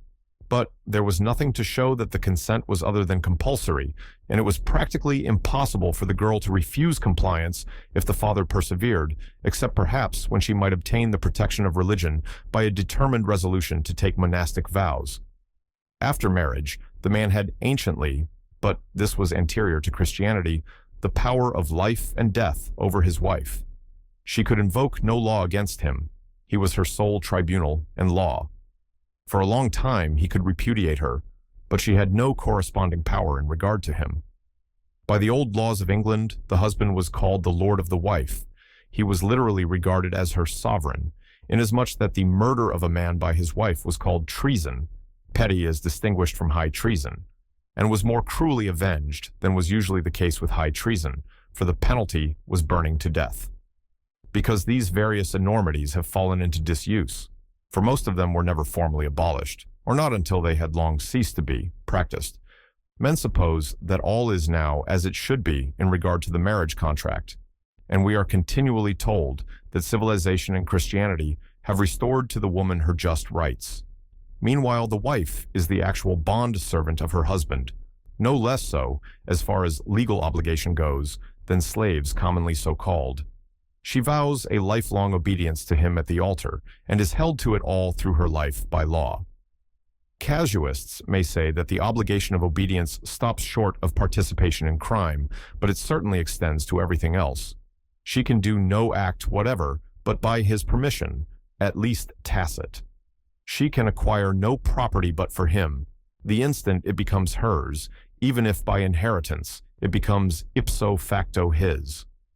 In this respect, the wife's position under the common law of England is worse than that of slaves in the laws of many countries. By the Roman law, for example, a slave might have his peculium, which to a certain extent the law guaranteed to him for his exclusive use. The higher classes in this country have given an analogous advantage to their women through special contracts setting aside the law by conditions of pin money. Since parental feeling being stronger with fathers than the class feeling of their own sex, a father generally prefers his own daughter to a son-in-law who is a stranger to him. By means of settlements, the rich usually contrive to withdraw the whole or part of the inherited property of the wife from the absolute control of the husband. But they do not succeed in keeping it under her own control. The utmost they can do only prevents the husband from squandering it, at the same time debarring the rightful owner from its use. The property itself is out of the reach of both, and as to the income derived from it, the form of settlement most favorable to the wife, that called to her separate use, only precludes the husband from receiving it instead of her. It must pass through her hands, but if he takes it from her by personal violence as soon as she receives it, he can neither be punished nor compelled to restitution. This is the amount of the protection which, under the laws of this country, the most powerful nobleman can give to his own daughter as respects her husband, in the immense majority. Of cases there is no settlement, and the absorption of all rights, all property, as well as all freedom of action is complete.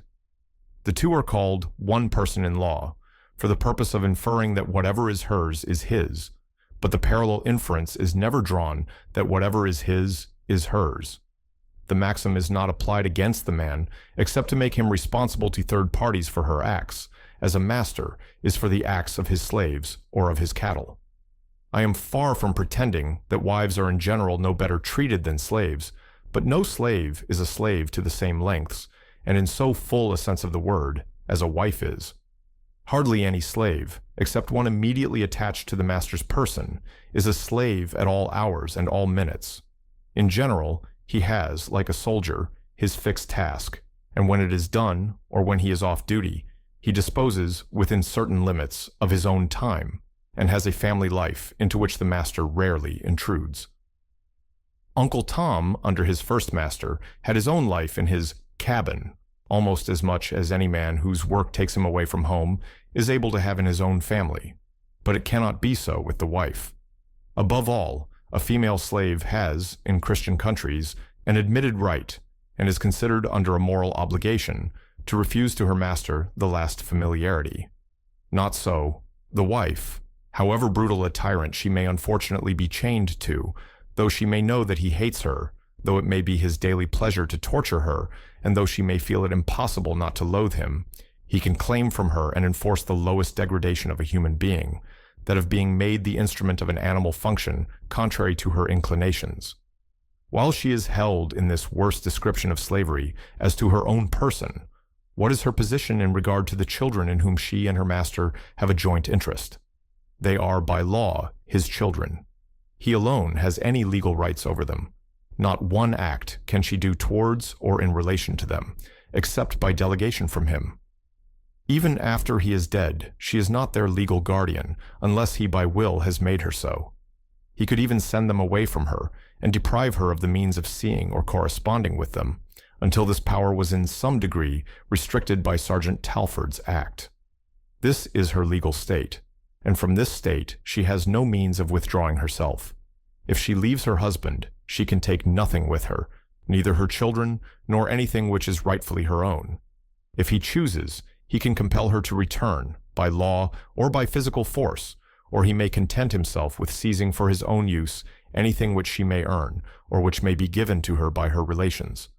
It is only legal separation by a decree of a court of justice, which entitles her to live apart, without being forced back into the custody of an exasperated jailer, or which empowers her to apply any earnings to her own use, without fear that a man whom perhaps she has not seen for 20 years will pounce upon her some day and carry all off. This legal separation, until lately, the courts of justice would only give at an expense which made it inaccessible to anyone out of the higher ranks. I have no desire to exaggerate, nor does the case stand in any need of exaggeration. I have described the wife's legal position, not her actual treatment. The laws of most countries are far worse than the people who execute them, and many of them are only able to remain laws by being seldom or never carried into effect. If married life were all that it might be expected to be, looking to the laws alone, society would be a hell upon earth. Happily, there are both feelings and interests which in many men exclude, and in most greatly temper, the impulses and propensities which lead to tyranny. And of those feelings, the tie which connects a man with his wife affords, in a normal state of things, incomparably the strongest example. The only tie, which at all approaches to it, that between him and his children, tends, in all save exceptional cases, to strengthen, instead of conflicting with, the first. Because this is true, because men in general do not inflict, nor women suffer, all the misery which could be inflicted and suffered if the full power of tyranny with which the man is legally invested were acted on. The defenders of the existing form of the institution think that all its iniquity is justified, and that any complaint is merely quarreling with the evil, which is the price paid for every great good. But the mitigations in practice, which are compatible with maintaining in full legal force this or any other kind of tyranny, instead of being any apology for despotism, only serve to prove what power human nature possesses of reacting against the vilest institutions, and with what vitality the seeds of good, as well as those of evil in human character, diffuse and propagate themselves. Not a word can be said for despotism in the family, which cannot be said for political despotism. Every absolute king does not sit at his window to enjoy the groans of his tortured subjects, nor strips them of their last rag and turns them out to shiver in the road. The despotism of Louis XVI was not the despotism of Philippe le Bel, or of Nadir Shah, or of Caligula. But it was bad enough to justify the French Revolution and to palliate even its horrors. If an appeal be made to the intense attachments which exist between wives and their husbands, exactly as much may be said of domestic slavery. It was quite an ordinary fact in Greece and Rome for slaves to submit to death by torture rather than betray their masters. In the prescriptions of the Roman civil wars, it was remarked that wives and slaves were heroically faithful, sons very commonly treacherous. Yet we know how cruelly many Romans treated their slaves. But in truth, these intense individual feelings nowhere rise to such a luxuriant height as under the most atrocious institutions. It is part of the irony of life that the strongest feelings of devoted gratitude of which human nature seems to be susceptible are called forth in human beings towards those who, having the power entirely to crush their earthly existence, voluntarily refrain from using that power. How great a place in most men this sentiment fills, even in religious devotion, it would be cruel to inquire. We daily see how much their gratitude to heaven appears to be stimulated by the contemplation of fellow creatures to whom God has not been so merciful as he has to themselves. Whether the institution to be defended is slavery, political absolutism, or the absolutism of the head of a family, we are always expected to judge of it from its best instances, and we are presented with pictures of loving exercise of authority on one side, loving submission to it on the other, superior wisdom ordering all things for the greatest good of the dependents, and surrounded by their smiles and benedictions. All this would be very much to the purpose if anyone pretended that there are no such things as good men. Who doubts that there may be great goodness and great happiness and great affection under the absolute government of a good man? Meanwhile, laws and institutions require to be adapted, not to good men, but to bad. Marriage is not an institution designed for a select few. Men are not required, as a preliminary to the marriage ceremony, to prove by testimonials that they are fit to be trusted with the exercise of absolute power. The tie of affection and obligation to a wife and children is very strong with those whose general social feelings are strong, and with many who are little sensible to any other social ties.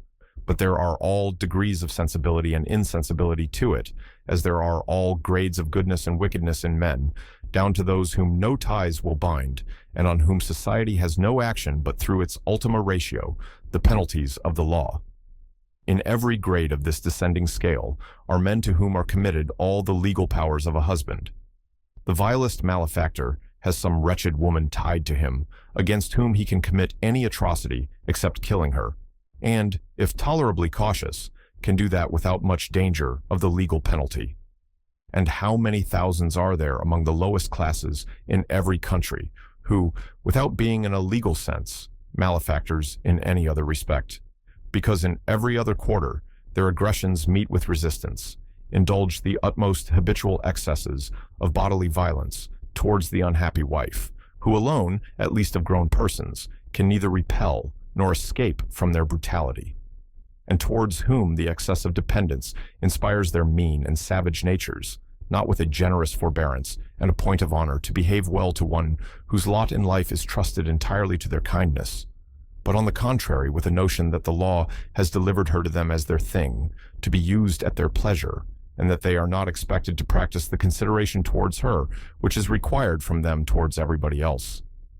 The law, which till lately left even these atrocious extremes of domestic oppression practically unpunished, has within these few years made some feeble attempts to repress them. But its attempts have done little, and cannot be expected to do much, because it is contrary to reason and experience to suppose that there can be any real check to brutality, consistent with leaving the victim still in the power of the executioner. Until a conviction for personal violence, or at all events a repetition of it after a first conviction, entitles the woman ipso facto to a divorce, or at least to a judicial separation, the attempt to repress these aggravated assaults by legal penalties will break down for want of a prosecutor or for want of a witness. When we consider how vast is the number of men in any great country who are little higher than brutes, and that this never prevents them from being able, through the law of marriage, to obtain a victim, the breadth and depth of human misery, caused in this shape alone by the abuse of the institution, swells to something appalling. Yet these are only the extreme cases.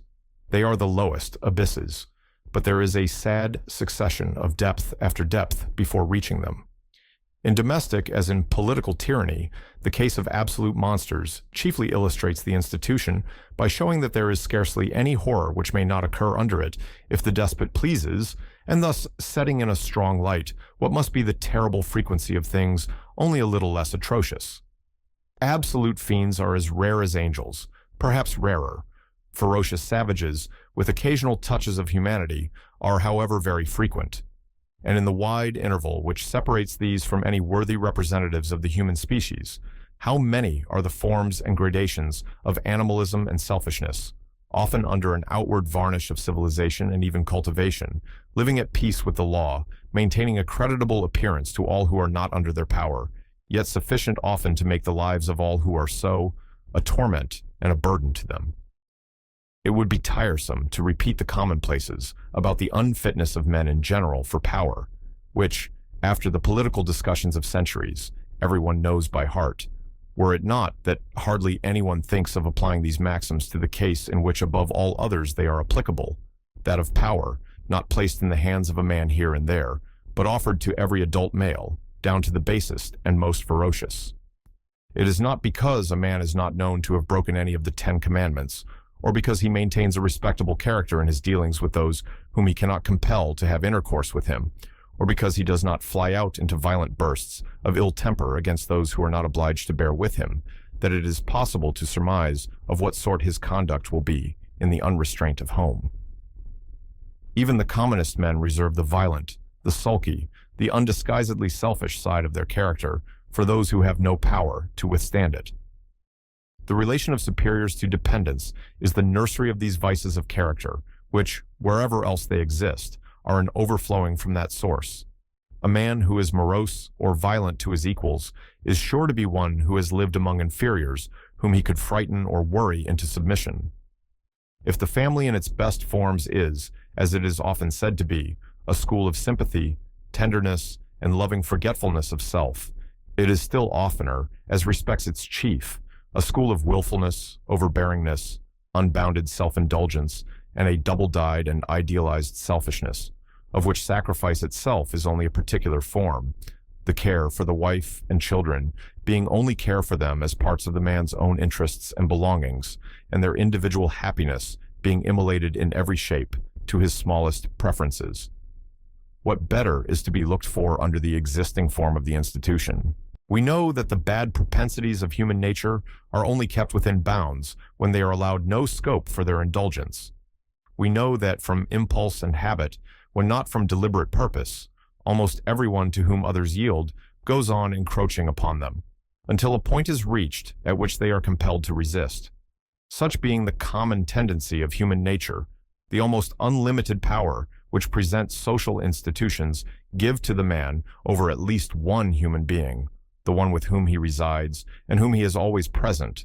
This power seeks out and evokes the latent germs of selfishness in the remotest corners of his nature, fans its faintest sparks and smoldering embers, offers to him a license for the indulgence of those points of his original character, which in all other relations he would have found it necessary to repress and conceal, and the repression of which would in time have become a second nature. I know that there is another side to the question. I grant that the wife, if she cannot effectually resist, can at least retaliate. She too can make the man's life extremely uncomfortable, and by that power is able to carry many points which she ought, and many which she ought not, to prevail in. But this instrument of self-protection, which may be called the power of the scold, or the shrewish sanction, has the fatal defect that it avails most against the least tyrannical superiors, and in favor of the least deserving dependents. It is the weapon of irritable and self-willed women, of those who would make the worst use of power if they themselves had it, and who generally turn this power to a bad use. The amiable cannot use such an instrument, the high-minded disdain it. And on the other hand, The husbands against whom it is used most effectively are the gentler and more inoffensive, those who cannot be induced, even by provocation, to resort to any very harsh exercise of authority. The wife's power of being disagreeable generally only establishes a counter-tyranny and makes victims in their turn chiefly of those husbands who are least inclined to be tyrants.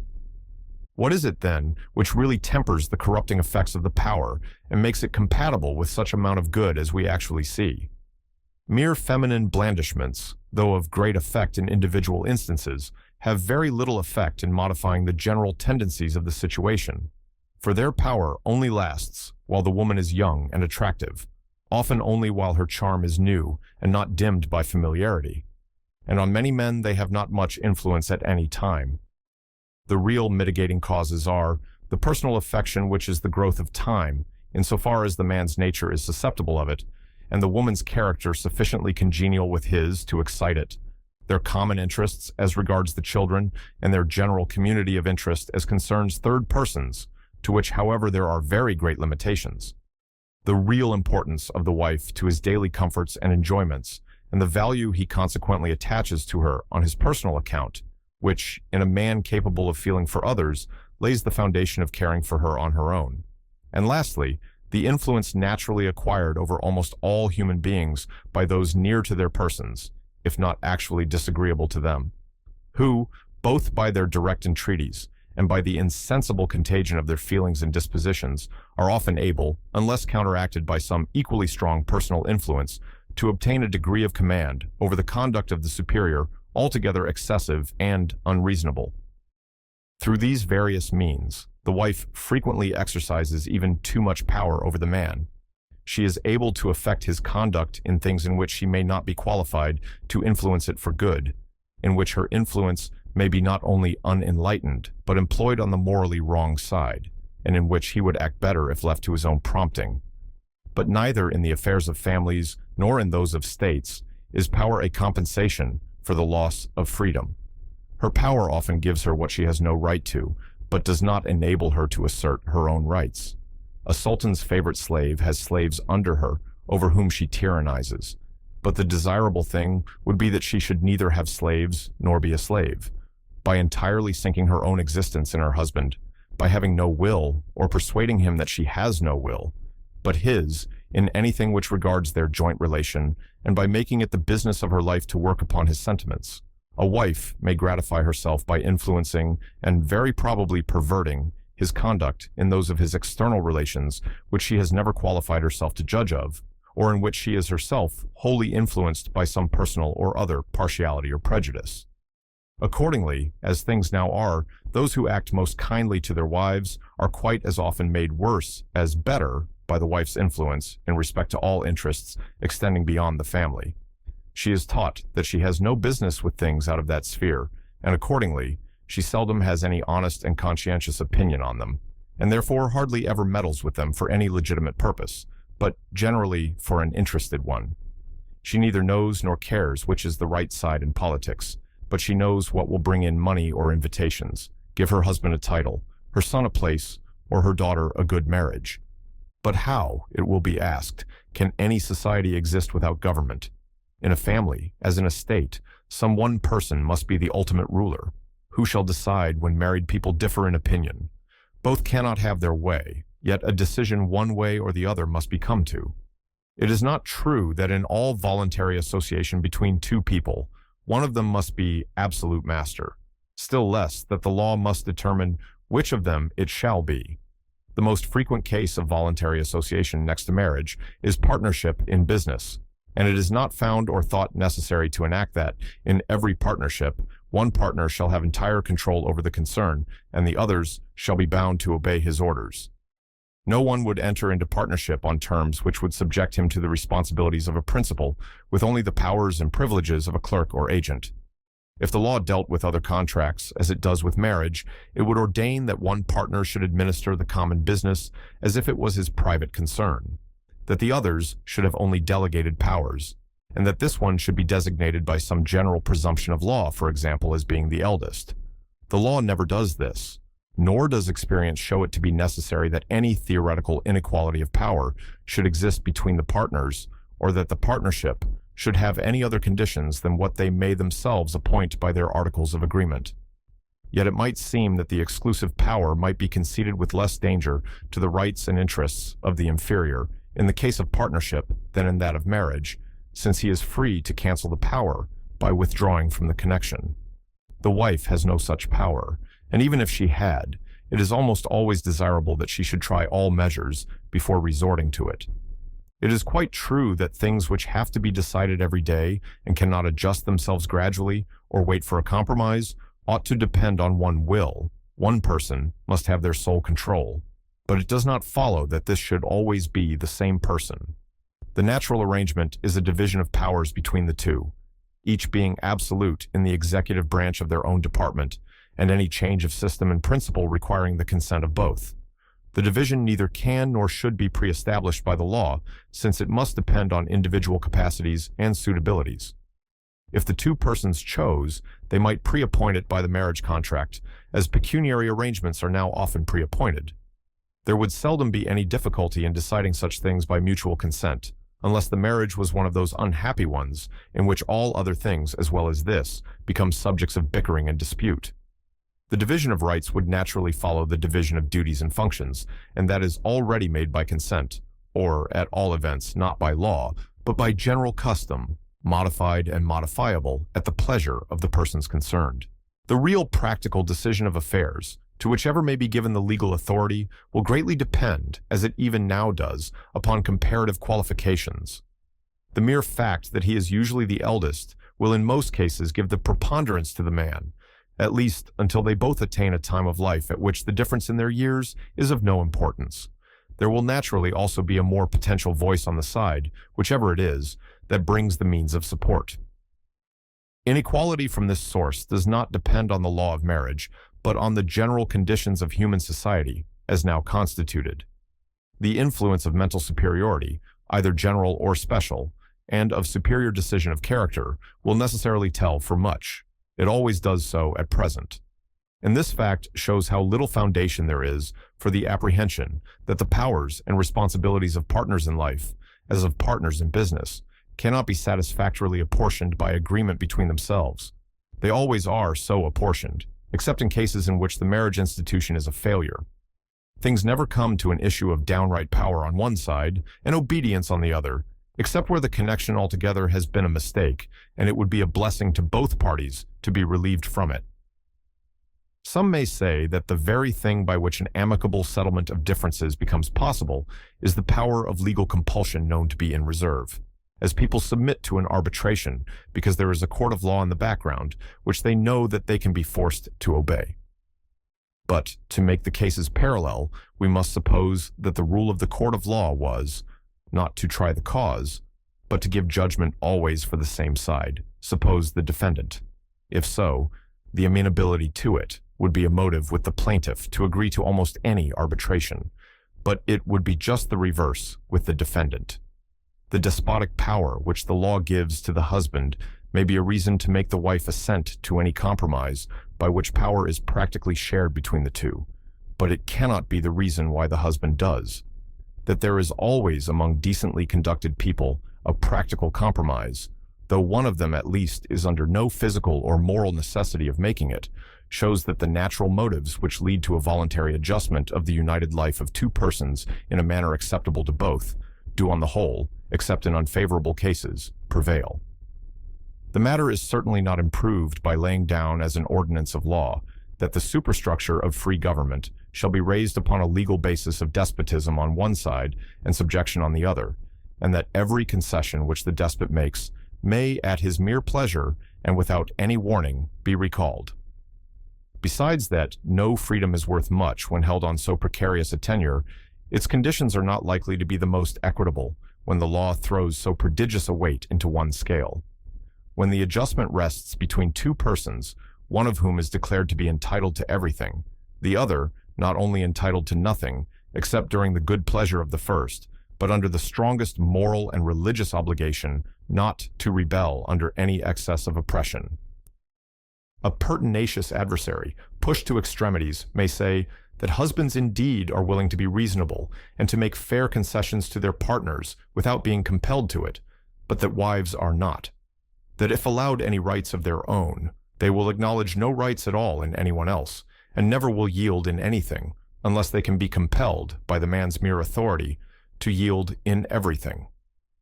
This would have been said by many persons some generations ago, when satires on women were in vogue, and men thought it a clever thing to insult women for being what men made them. But it will be said by no one now who is worth replying to. It is not the doctrine of the present day that women are less susceptible of good feeling and consideration for those with whom they are united by the strongest ties than men are.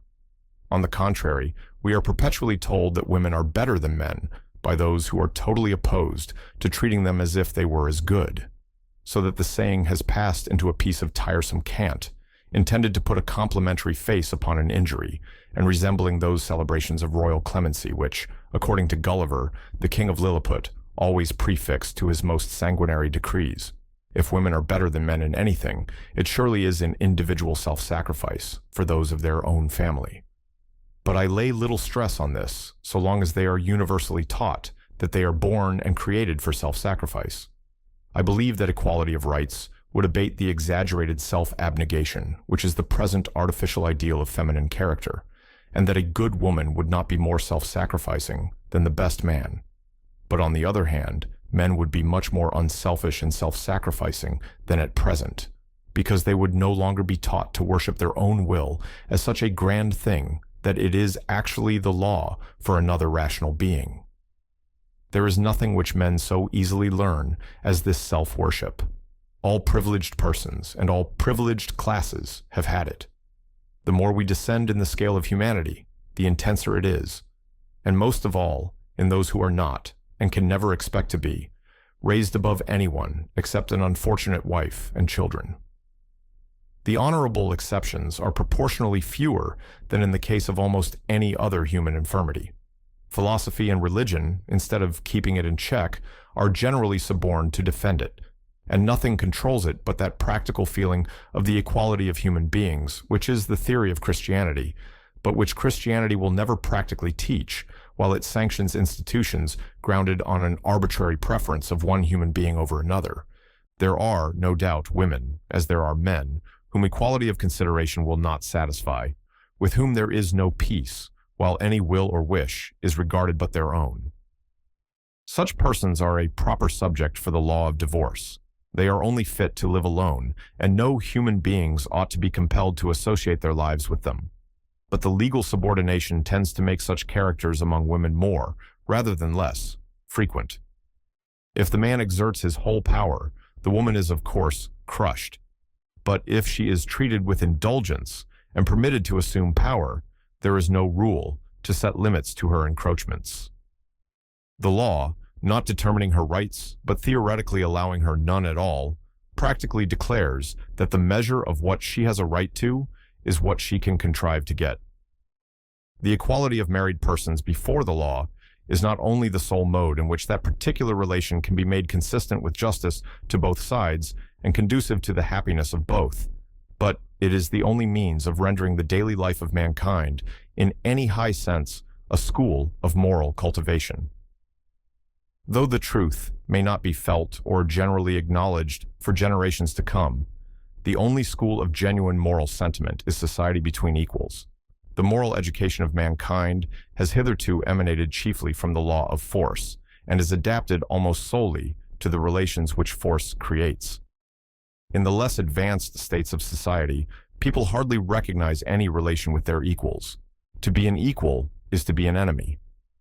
Society, from its highest place to its lowest, is one long chain, or rather ladder, where every individual is either above or below his nearest neighbor, and wherever he does not command, he must obey.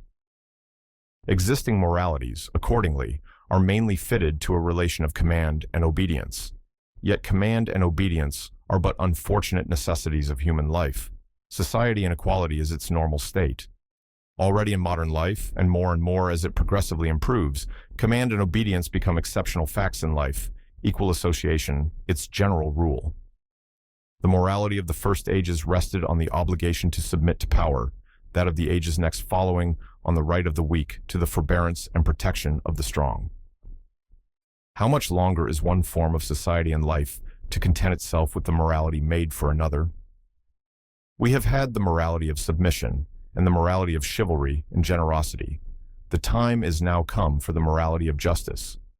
Whenever, in former ages, any approach has been made to society and equality, justice has asserted its claims as the foundation of virtue. It was thus in the free republics of antiquity. But even in the best of these, the equals were limited to the free male citizens. Slaves, women, and the unenfranchised residents were under the law of force. The joint influence of Roman civilization and of Christianity obliterated these distinctions, and in theory, if only partially in practice, declared the claims of the human being, as such, to be paramount to those of sex, class, or social position. The barriers which had begun to be leveled were raised again by the northern conquests, and the whole of modern history consists of the slow process by which they have since been wearing away. We are entering into an order of things in which justice will again be the primary virtue, grounded as before on equal, but now also on sympathetic association, having its root no longer in the instinct of equals for self-protection, but in a cultivated sympathy between them, and no one being now left out, but an equal measure being extended to all. It is no novelty that mankind do not distinctly foresee their own changes, and that their sentiments are adapted to past, not to coming ages. To see the futurity of the species has always been the privilege of the intellectual elite, or of those who have learnt from them. To have the feelings of that futurity has been the distinction, and usually the martyrdom, of a still rarer elite. Institutions, books, education, society, all go on training human beings for the old long after the new has come, much more when it is only coming. But the true virtue of human beings is fitness to live together as equals, claiming nothing for themselves but what they as freely concede to everyone else, regarding command of any kind as an exceptional necessity and in all cases a temporary one, and preferring, whenever possible, the society of those with whom leading and following can be alternate and reciprocal. To these virtues, nothing in life as at present constituted gives cultivation by exercise.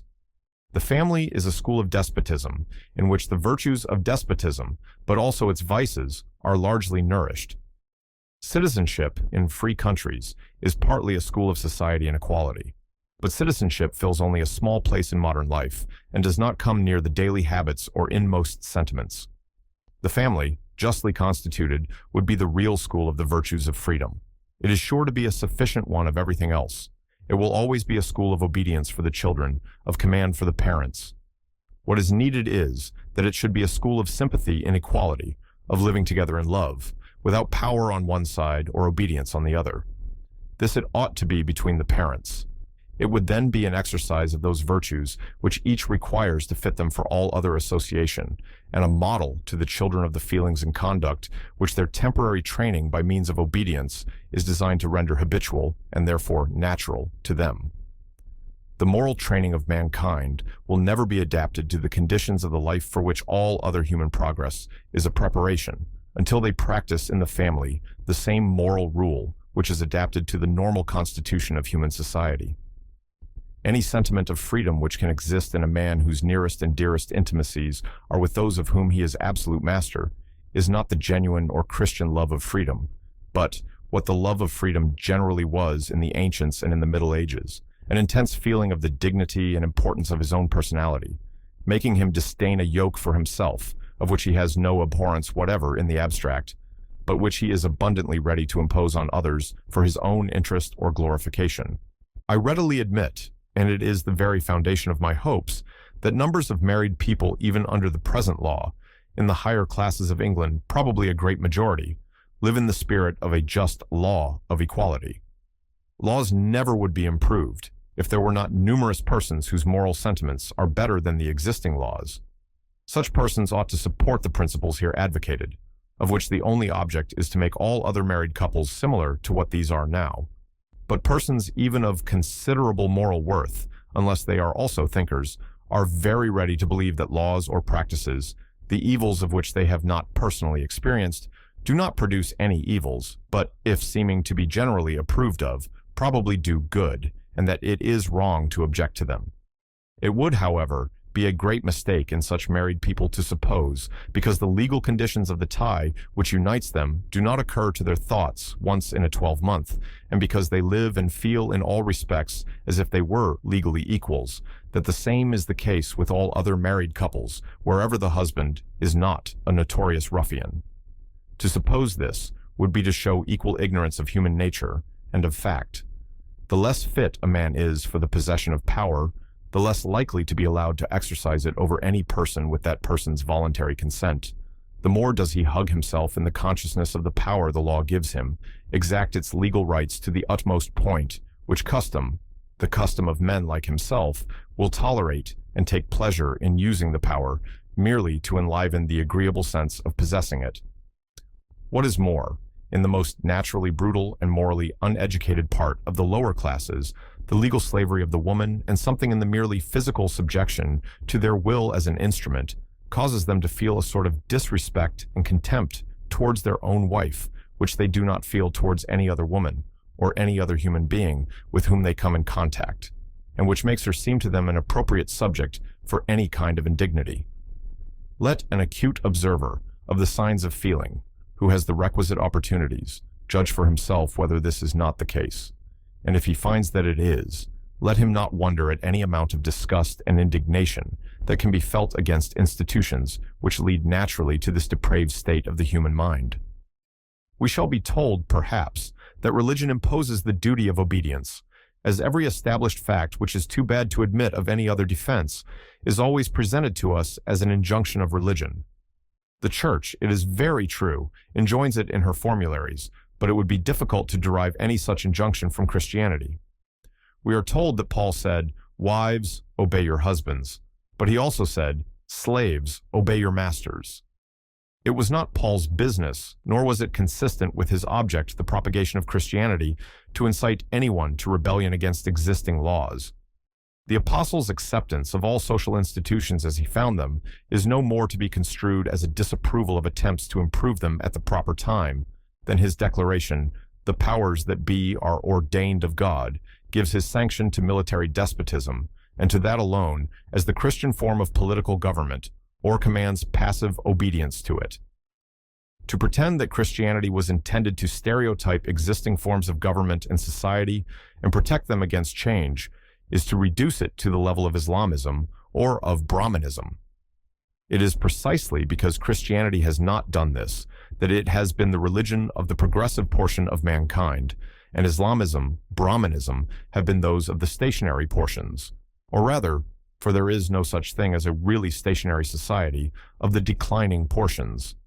There have been abundance of people in all ages of Christianity who tried to make it something of the same kind, to convert us into a sort of Christian Mussulmans, with the Bible for a Koran, prohibiting all improvement.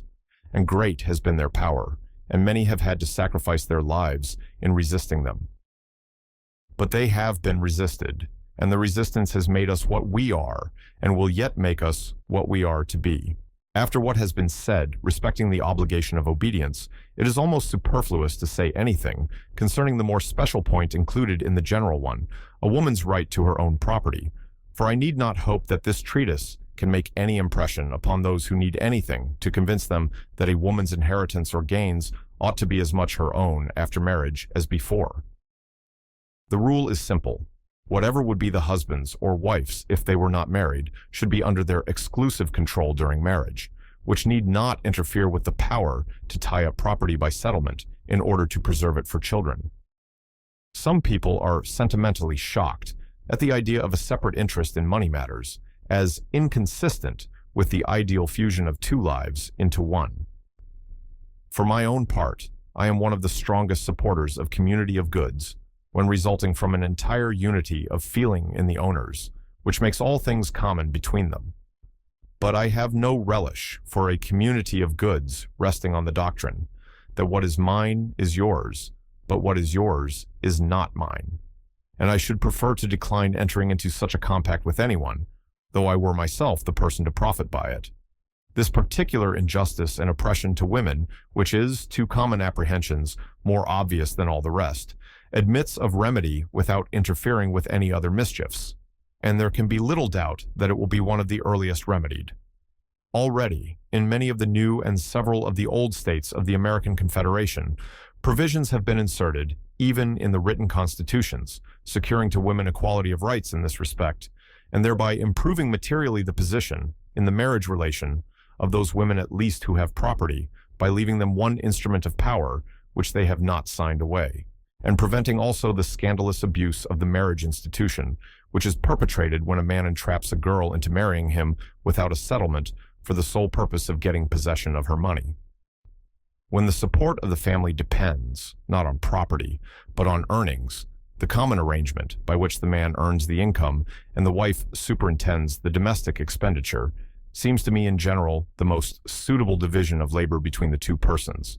If, in addition to the physical suffering of bearing children and the whole responsibility of their care and education in early years, the wife undertakes the careful and economical application of the husband's earnings to the general comfort of the family, she takes not only her fair share, but usually the larger share of the bodily and mental exertion required by their joint existence.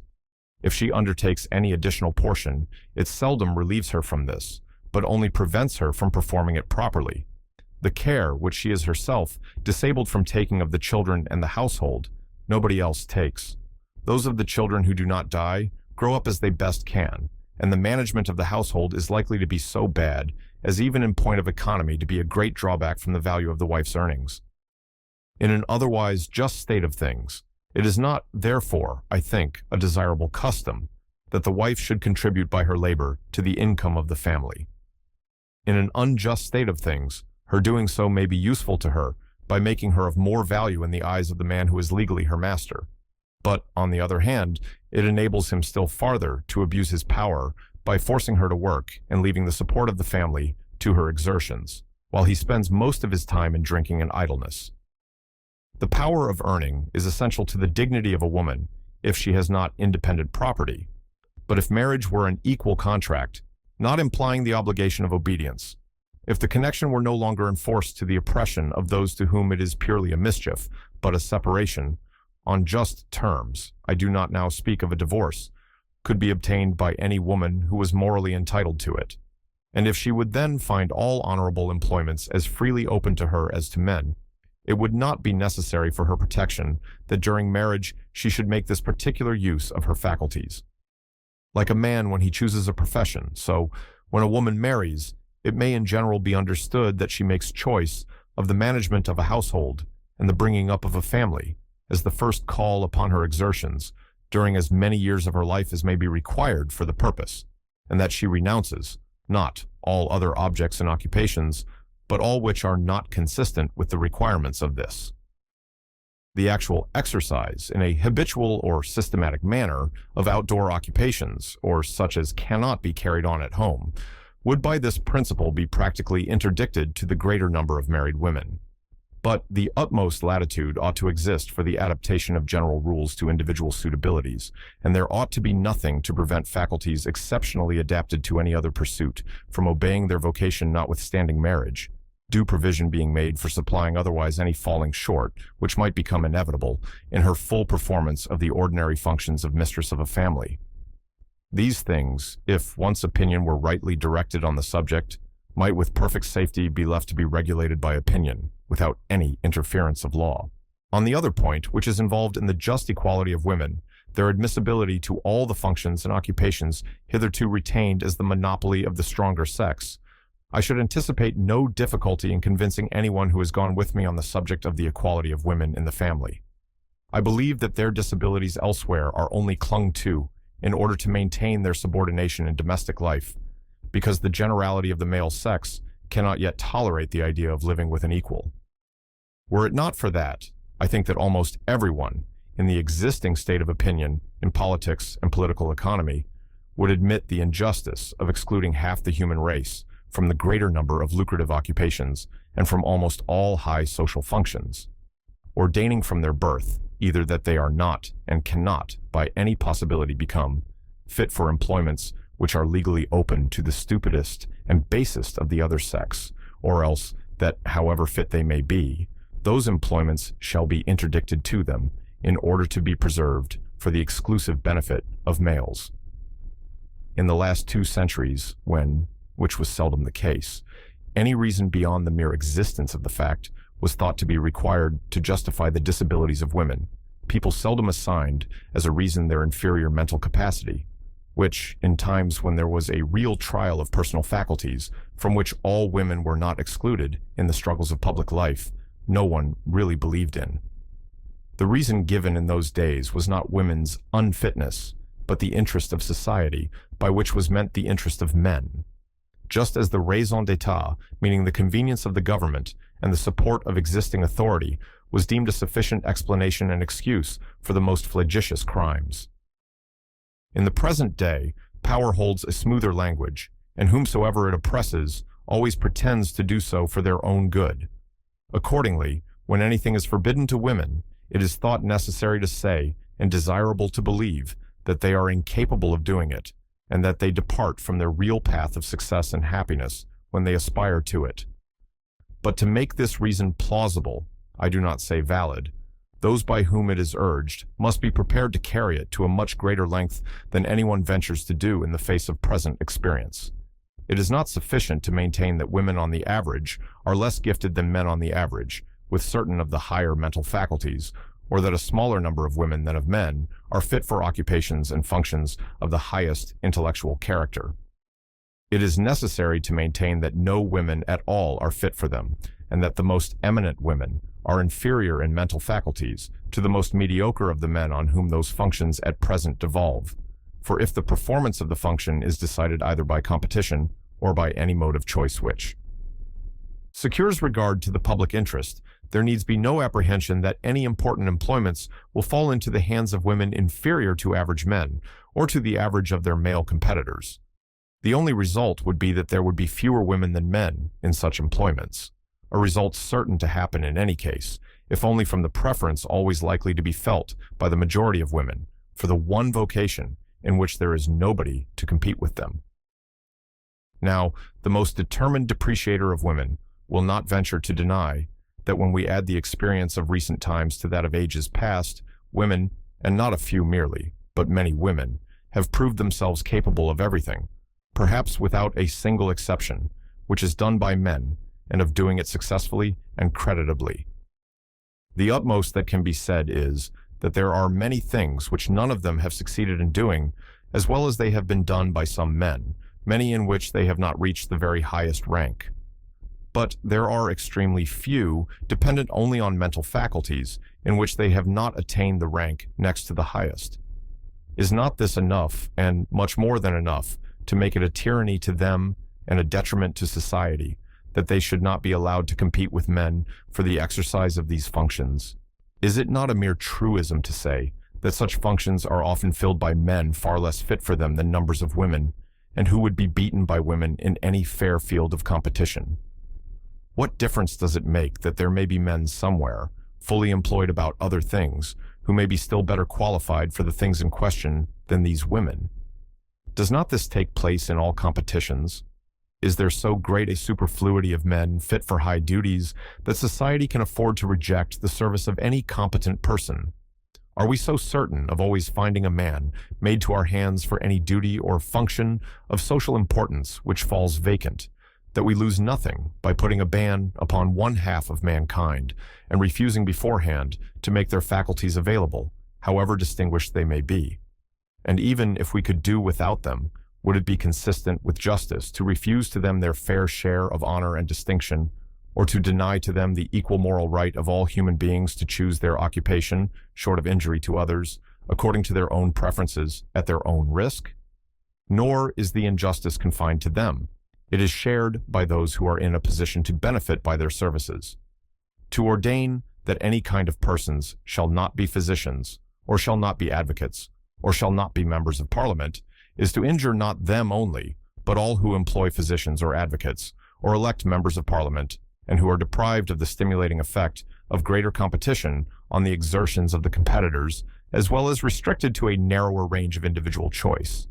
It will perhaps be sufficient if I confine myself, in the details of my argument, to functions of a public nature, since, If I am successful as to those, it probably will be readily granted that women should be admissible to all other occupations, to which it is at all material whether they are admitted or not.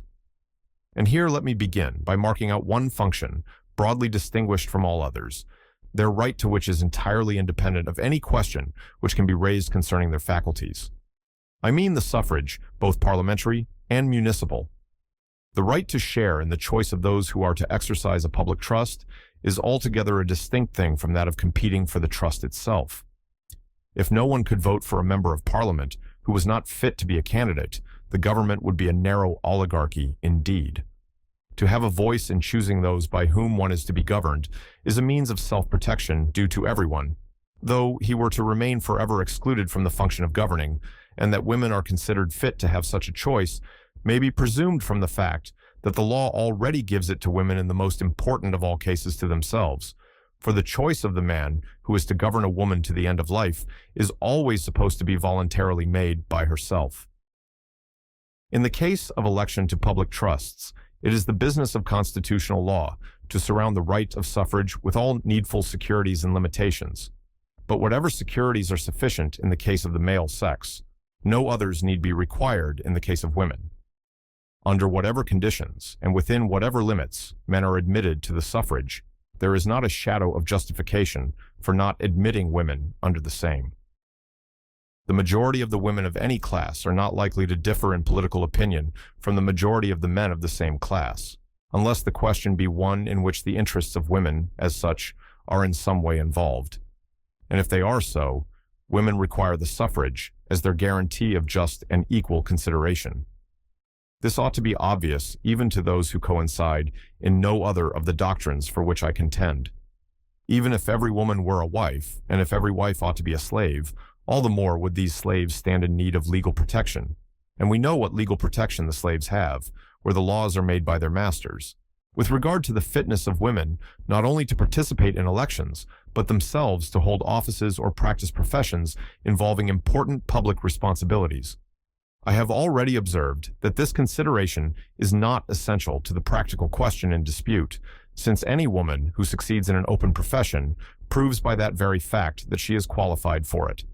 And in the case of public offices, if the political system of the country is such as to exclude unfit men, it will equally exclude unfit women. While if it is not, there is no additional evil in the fact that the unfit persons whom it admits may be either women or men.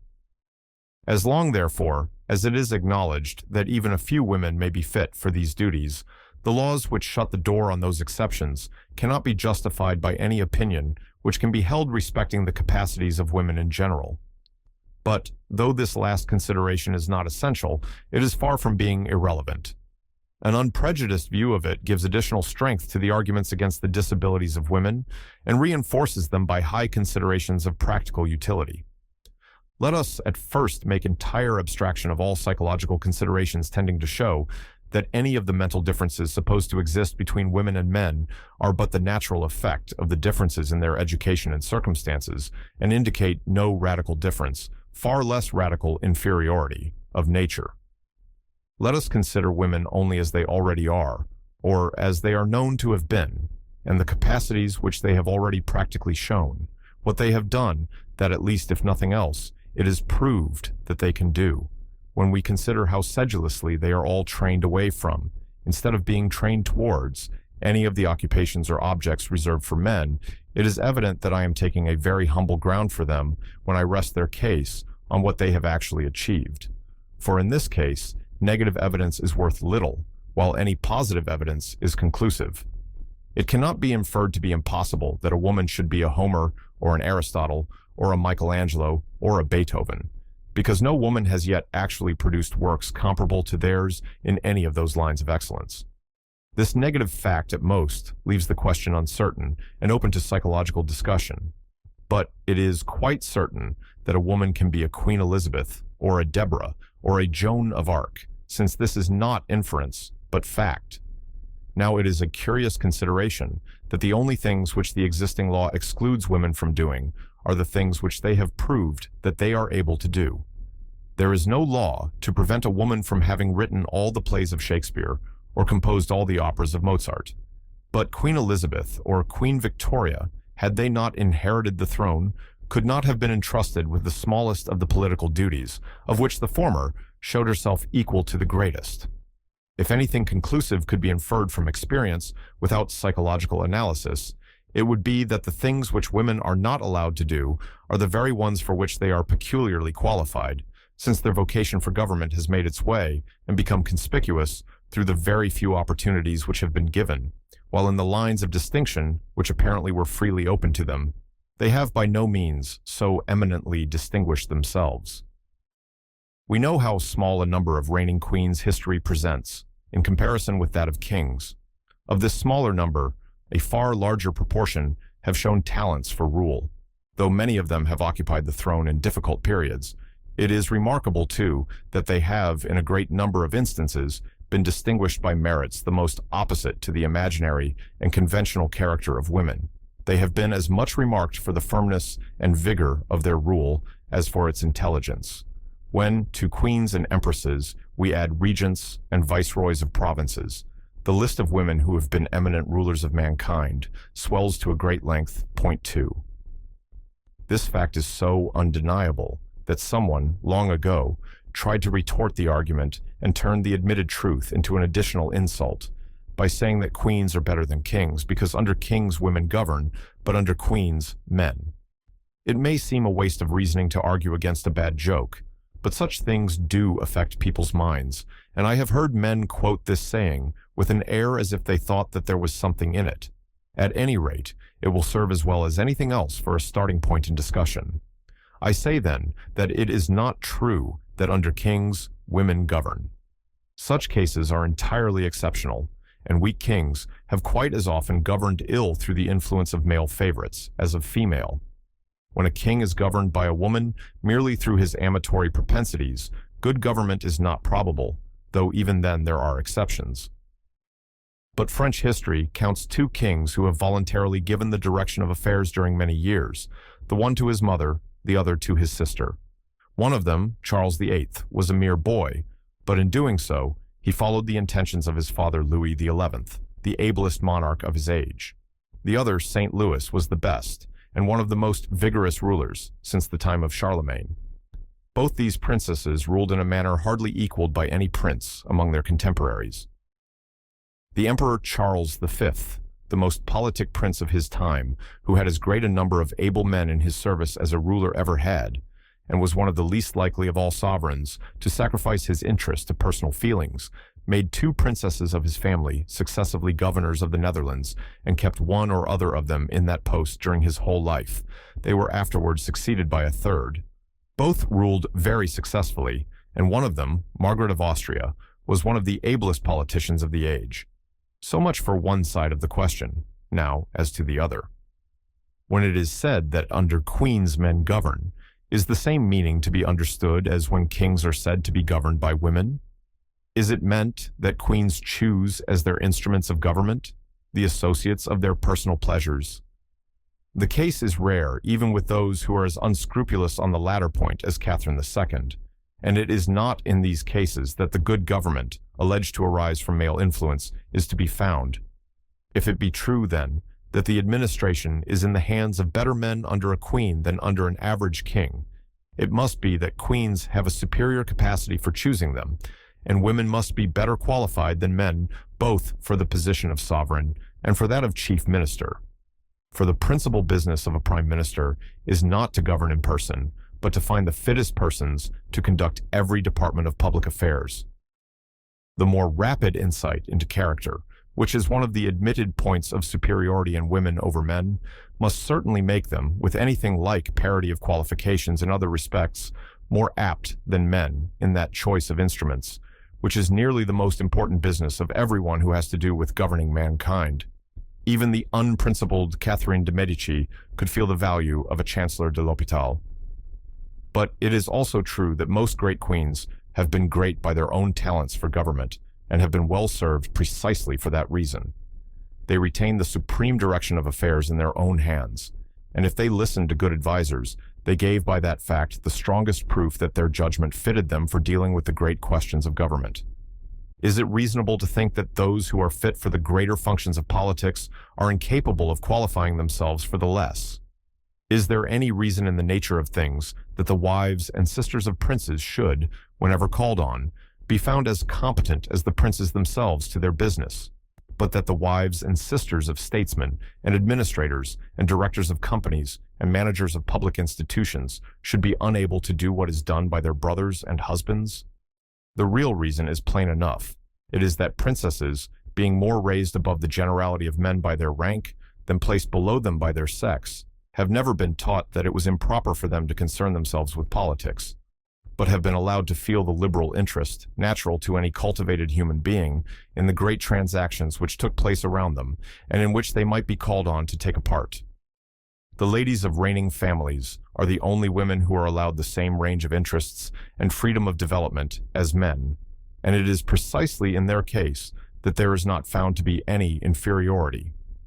Exactly where and in proportion as women's capacities for government have been tried, in that proportion have they been found adequate. This fact is in accordance with the best general conclusions which the world's imperfect experience seems as yet to suggest, concerning the peculiar tendencies and aptitudes characteristic of women as women have hitherto been. I do not say as they will continue to be, for as I have already said more than once, I consider it presumption in anyone to pretend to decide what women are or are not, can or cannot be, by natural constitution. They have always hitherto been kept, as far as regards spontaneous development, in so unnatural a state, that their nature cannot but have been greatly distorted and disguised. And no one can safely pronounce that if women's nature were left to choose its direction as freely as men's, and if no artificial bent were attempted to be given to it, except that required by the conditions of human society, and given to both sexes alike, there would be any material difference, or perhaps any difference at all, in the character and capacities which would unfold themselves. I shall presently show that even the least contestable of the differences which now exist are such as may very well have been produced merely by circumstances without any difference of natural capacity.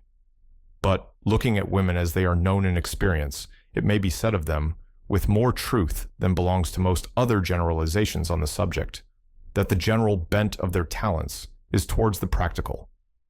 This statement is conformable to all the public history of women, in the present and the past. It is no less borne out by common and daily experience. Let us consider the special nature of the mental capacities most characteristic of a woman of talent. They are all of a kind which fits them for practice and makes them tend towards it. What is meant by a woman's capacity of intuitive perception? It means a rapid and correct insight into present fact.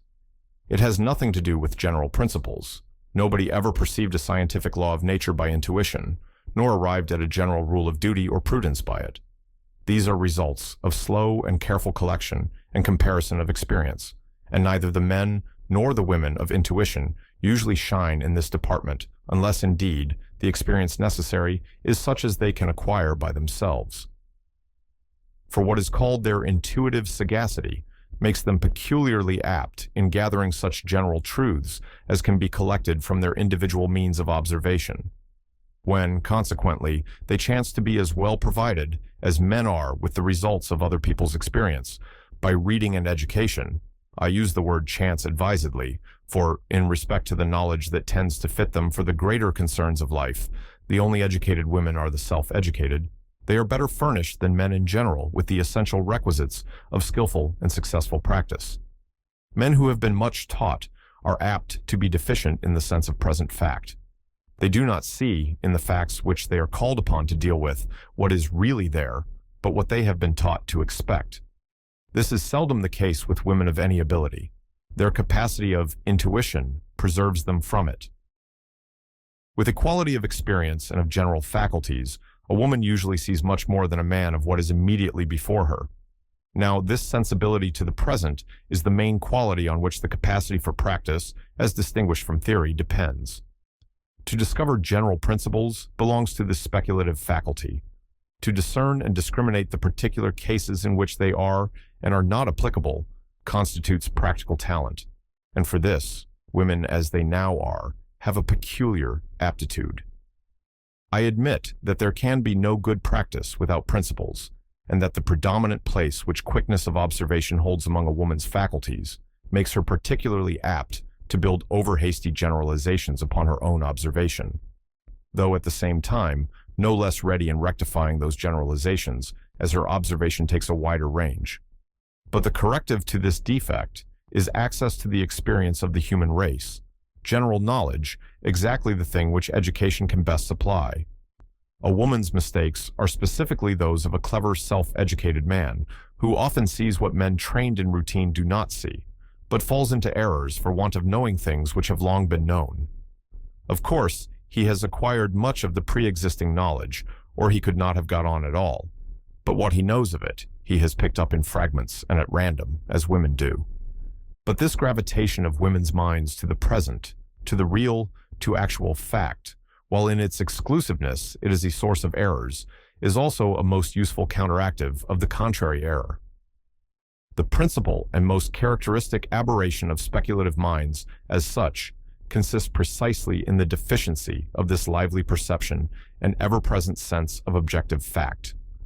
For want of this, they often not only overlook the contradiction which outward facts oppose to their theories, but lose sight of the legitimate purpose of speculation altogether, and let their speculative faculties go astray into regions not peopled with real beings, animate or inanimate, even idealized, but with personified shadows created by the illusions of metaphysics or by the mere entanglement of words, and think these shadows the proper objects of the highest, the most transcendent philosophy. Hardly anything can be of greater value to a man of theory and speculation who employs himself not in collecting materials of knowledge by observation, but in working them up by processes of thought into comprehensive truths of science and laws of conduct, than to carry on his speculations in the companionship and under the criticism of a really superior woman. There is nothing comparable to it for keeping his thoughts within the limits of real things and the actual facts of nature. A woman seldom runs wild after an abstraction, the habitual direction of her mind to dealing with things as individuals rather than in groups, and, what is closely connected with it, her more lively interest in the present feelings of persons, which makes her consider first of all, in anything which claims to be applied to practice, in what manner persons will be affected by it. These two things make her extremely unlikely to put faith in any speculation which loses sight of individuals and deals with things as if they existed for the benefit of some imaginary entity, some mere creation of the mind, not resolvable into the feelings of living beings. Women's thoughts are thus as useful in giving reality to those of thinking men as men's thoughts in giving width and largeness to those of women. In depth, as distinguished from breadth, I greatly doubt if even now, women, compared with men, are at any disadvantage. If the existing mental characteristics of women are thus valuable even in aid of speculation, they are still more important, when speculation has done its work, for carrying out the results of speculation into practice. For the reasons already given, women are comparatively unlikely to fall into the common error of men, that of sticking to their rules in a case whose specialities either take it out of the class to which the rules are applicable, or require a special adaptation of them. Let us now consider another of the admitted superiorities of clever women, greater quickness of apprehension. Is not this preeminently a quality which fits a person for practice? In action, everything continually depends upon deciding promptly. In speculation, nothing does. A mere thinker can wait, can take time to consider, can collect additional evidence. He is not obliged to complete his philosophy at once, lest the opportunity should go by. The power of drawing the best conclusion possible from insufficient data is not indeed useless in philosophy. The construction of a provisional hypothesis consistent with all known facts is often the needful basis for further inquiry. But this faculty is rather serviceable in philosophy than the main qualification for it, and for the auxiliary as well as for the main operation, the philosopher can allow himself any time he pleases. He is in no need of the capacity of doing rapidly what he does. What he rather needs is patience, to work on slowly until imperfect lights have become perfect, and a conjecture has ripened into a theorem. For those, on the contrary, whose business is with the fugitive and perishable, with individual facts, not kinds of facts, rapidity of thought is a qualification next only in importance to the power of thought itself. He who has not his faculties under immediate command in the contingencies of action might as well not have them at all. He may be fit to criticize, but he is not fit to act. Now, it is in this that women, and the men who are most like women, confessedly excel. The other sort of man, however preeminent may be his faculties, arrives slowly at complete command of them. Rapidity of judgment and promptitude of judicious action, even in the things he knows best, are the gradual and late result of strenuous effort grown into habit. It will be said, perhaps, that the greater nervous susceptibility of women is a disqualification for practice in anything but domestic life by rendering them mobile, changeable, too vehemently under the influence of the moment, incapable of dogged perseverance, unequal and uncertain in the power of using their faculties. I think that these phrases sum up the greater part of the objections commonly made to the fitness of women for the higher class of serious business. Much of all this is the mere overflow of nervous energy run to waste, and would cease when the energy was directed to a definite end. Much is also the result of conscious or unconscious cultivation, as we see by the almost total disappearance of hysterics and fainting fits since they have gone out of fashion. Moreover, when people are brought up, like many women of the higher classes, though less so in our own country than in any other, a kind of hothouse plants, shielded from the wholesome vicissitudes of air and temperature, and untrained in any of the occupations and exercises which give stimulus and development to the circulatory and muscular system, while their nervous system, especially in its emotional department, is kept in unnaturally active play. It is no wonder if those of them who do not die of consumption grow up with constitutions liable to derangement from slight causes, both internal and external, and without stamina to support any task, physical or mental, requiring continuity of effort. But women brought up to work for their livelihood show none of these morbid characteristics, unless indeed they are chained to an excess of sedentary work in confined and unhealthy rooms. Women who in their early years have shared in the healthful physical education and bodily freedom of their brothers, and who obtain a sufficiency of pure air and exercise in afterlife, very rarely have any excessive susceptibility of nerves which can disqualify them for active pursuits. There is indeed a certain proportion of persons, in both sexes, in whom an unusual degree of nervous sensibility is constitutional, and of so marked a character as to be the feature of their organization which exercises the greatest influence over the whole character of the vital phenomena. This constitution, like other physical conformations, is hereditary, and is transmitted to sons as well as daughters. But it is possible and probable that the nervous temperament, as it is called, is inherited by a greater number of women than of men. We will assume this as a fact, and let me then ask, are men of nervous temperament found to be unfit for the duties and pursuits usually followed by men? If not, why should women of the same temperament be unfit for them? The peculiarities of the temperament are, no doubt, within certain limits, an obstacle to success in some employments, though an aid to it in others. But when the occupation is suitable to the temperament, and sometimes even when it is unsuitable, the most brilliant examples of success are continually given by the men of high nervous sensibility. They are distinguished in their practical manifestations chiefly by this, that being susceptible of a higher degree of excitement than those of another physical constitution, their powers when excited differ more than in the case of other people from those shown in their ordinary state. They are raised, as it were, above themselves, and do things with ease which they are wholly incapable of at other times.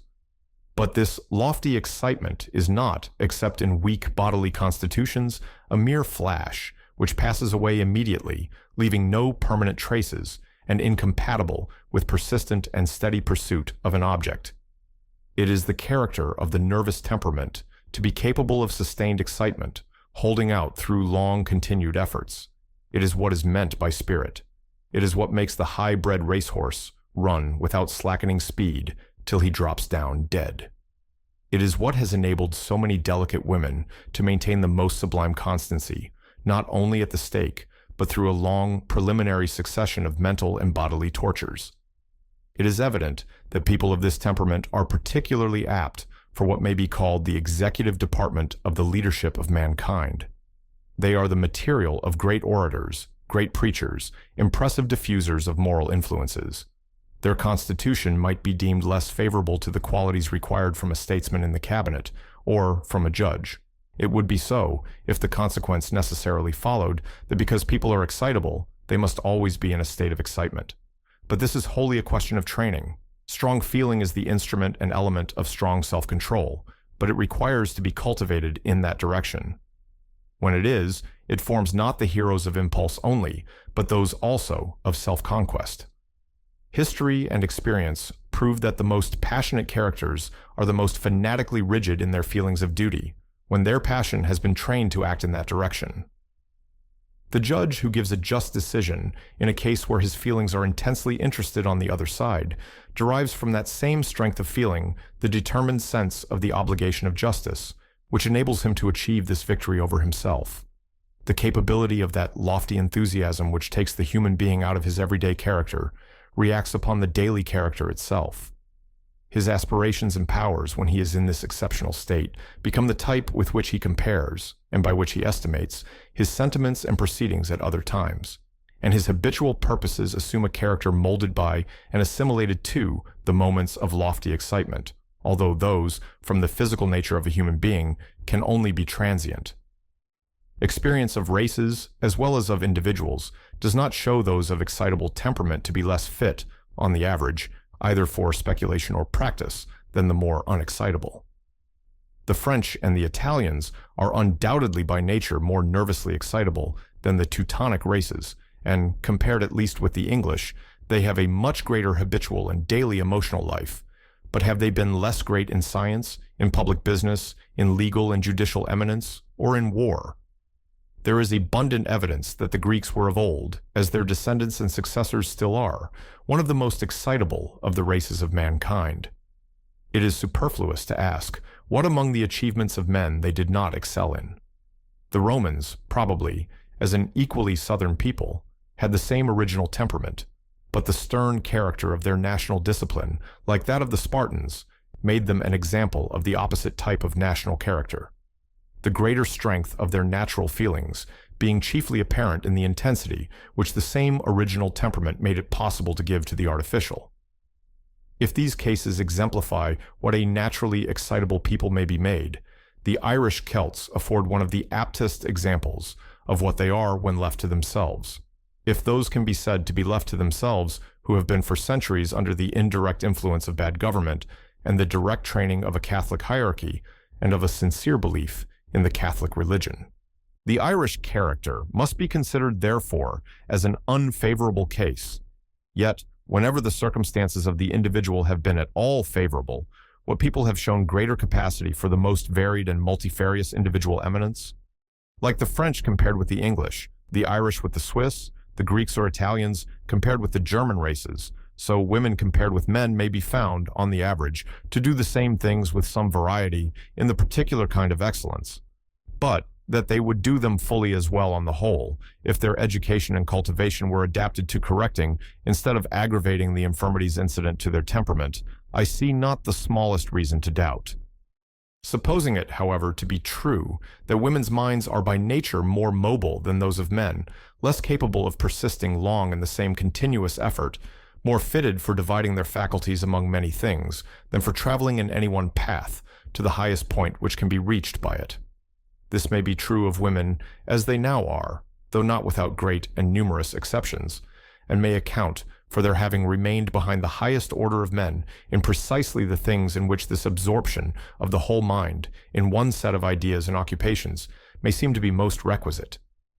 Still, this difference is one which can only affect the kind of excellence, not the excellence itself, or its practical worth, and it remains to be shown whether this exclusive working of a part of the mind, this absorption of the whole thinking faculty in a single subject, and concentration of it on a single work, is the normal and healthful condition of the human faculties, even for speculative uses. I believe that what is gained in special development by this concentration is lost in the capacity of the mind for the other purposes of life. And even in abstract thought, it is my decided opinion that the mind does more by frequently returning to a difficult problem than by sticking to it without interruption. For the purposes at all events of practice, from its highest to its humblest departments, The capacity of passing promptly from one subject of consideration to another without letting the active spring of the intellect run down between the two is a power far more valuable, and this power women preeminently possess by virtue of the very mobility of which they are accused. They perhaps have it from nature, but they certainly have it by training and education, for nearly the whole of the occupations of women consist in the management of small but multitudinous details, on each of which the mind cannot dwell even for a minute, but must pass on to other things, and if anything requires longer thought, must steal time at odd moments for thinking of it.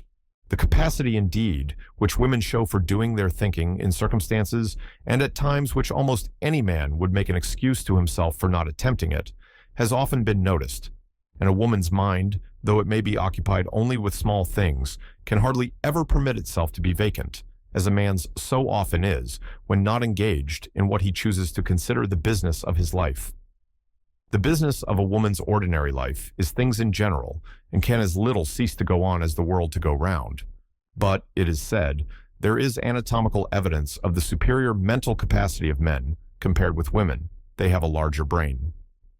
I reply that in the first place, the fact itself is doubtful. It is by no means established that the brain of a woman is smaller than that of a man. If it is inferred merely because a woman's bodily frame generally is of less dimensions than a man's, this criterion would lead to strange consequences. A tall and large-boned man must on this showing be wonderfully superior in intelligence to a small man, and an elephant or a whale must prodigiously excel mankind. The size of the brain in human beings, anatomists say, varies much less than the size of the body or even of the head, and the one cannot be at all inferred from the other. It is certain that some women have as large a brain as any man. It is within my knowledge that a man who had weighed many human brains said that the heaviest he knew of, heavier even than Cuvier's, the heaviest previously recorded, was that of a woman. Next, I must observe that the precise relation which exists between the brain and the intellectual powers is not yet well understood, but is a subject of great dispute. That there is a very close relation, we cannot doubt. The brain is certainly the material organ of thought and feeling, and, making abstraction of the great unsettled controversy respecting the appropriation of different parts of the brain to different mental faculties, I admit that it would be an anomaly and an exception to all we know of the general laws of life and organization if the size of the organ were wholly indifferent to the function, if no accession of power were derived from the greater magnitude of the instrument. But the exception and the anomaly would be fully as great if the organ exercised influence by its magnitude only. In all the more delicate operations of nature, of which those of the animated creation are the most delicate, and those of the nervous system by far the most delicate of these, differences in the effect depend as much on differences of quality in the physical agents as on their quantity, and if the quality of an instrument is to be tested by the nicety and delicacy of the work it can do, the indications point to a greater average fineness of quality in the brain and nervous system of women than of men. Dismissing abstract difference of quality, a thing difficult to verify, the efficiency of an organ is known to depend not solely on its size, but on its activity, and of this we have an approximate measure in the energy with which the blood circulates through it, both the stimulus and the reparative force being mainly dependent on the circulation. It would not be surprising. It is indeed an hypothesis which accords well with the differences actually observed between the mental operations of the two sexes, if men on the average should have the advantage in the size of the brain and women in activity of cerebral circulation. The results which conjecture, founded on analogy, would lead us to expect from this difference of organization would correspond to some of those which we most commonly see. In the first place, the mental operations of men might be expected to be slower. They would neither be so prompt as women in thinking, nor so quick to feel. Large bodies take more time to get into full action. On the other hand, when once got thoroughly into play, men's brain would bear more work. It would be more persistent in the line first taken. It would have more difficulty in changing from one mode of action to another, but in the one thing it was doing, it could go on longer without loss of power or sense of fatigue. And do we not find that the things in which men most excel women are those which require most plodding and long hammering at a single thought, while women do best what must be done rapidly? A woman's brain is sooner fatigued, sooner exhausted, but given the degree of exhaustion, we should expect to find that it would recover itself sooner. I repeat that this speculation is entirely hypothetical. It pretends to no more than to suggest a line of inquiry.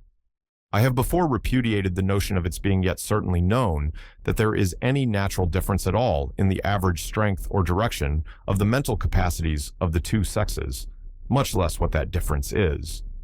Nor is it possible that this should be known, so long as the psychological laws of the formation of character have been so little studied, even in a general way, and in the particular case never scientifically applied at all. So long as the most obvious external causes of difference of character are habitually disregarded, left unnoticed by the observer, and looked down upon with a kind of supercilious contempt by the prevalent schools both of natural history and of mental philosophy, who, whether they look for the source of what mainly distinguishes human beings from one another in the world of matter or in that of spirit, agree in running down those who prefer to explain these differences by the different relations of human beings to society and life. To so ridiculous an extent are the notions formed of the nature of women mere empirical generalizations, framed without philosophy or analysis upon the first instances which present themselves, that the popular idea of it is different in different countries, according as the opinions and social circumstances of the country have given to the women living in it any speciality of development or non-development. An Oriental thinks that women are by nature peculiarly voluptuous. See the violent abuse of them on this ground in Hindu writings. An Englishman usually thinks that they are by nature cold. The sayings about women's fickleness are mostly of French origin, from the famous distich of Francis I, upward and downward. In England, it is a common remark how much more constant women are than men.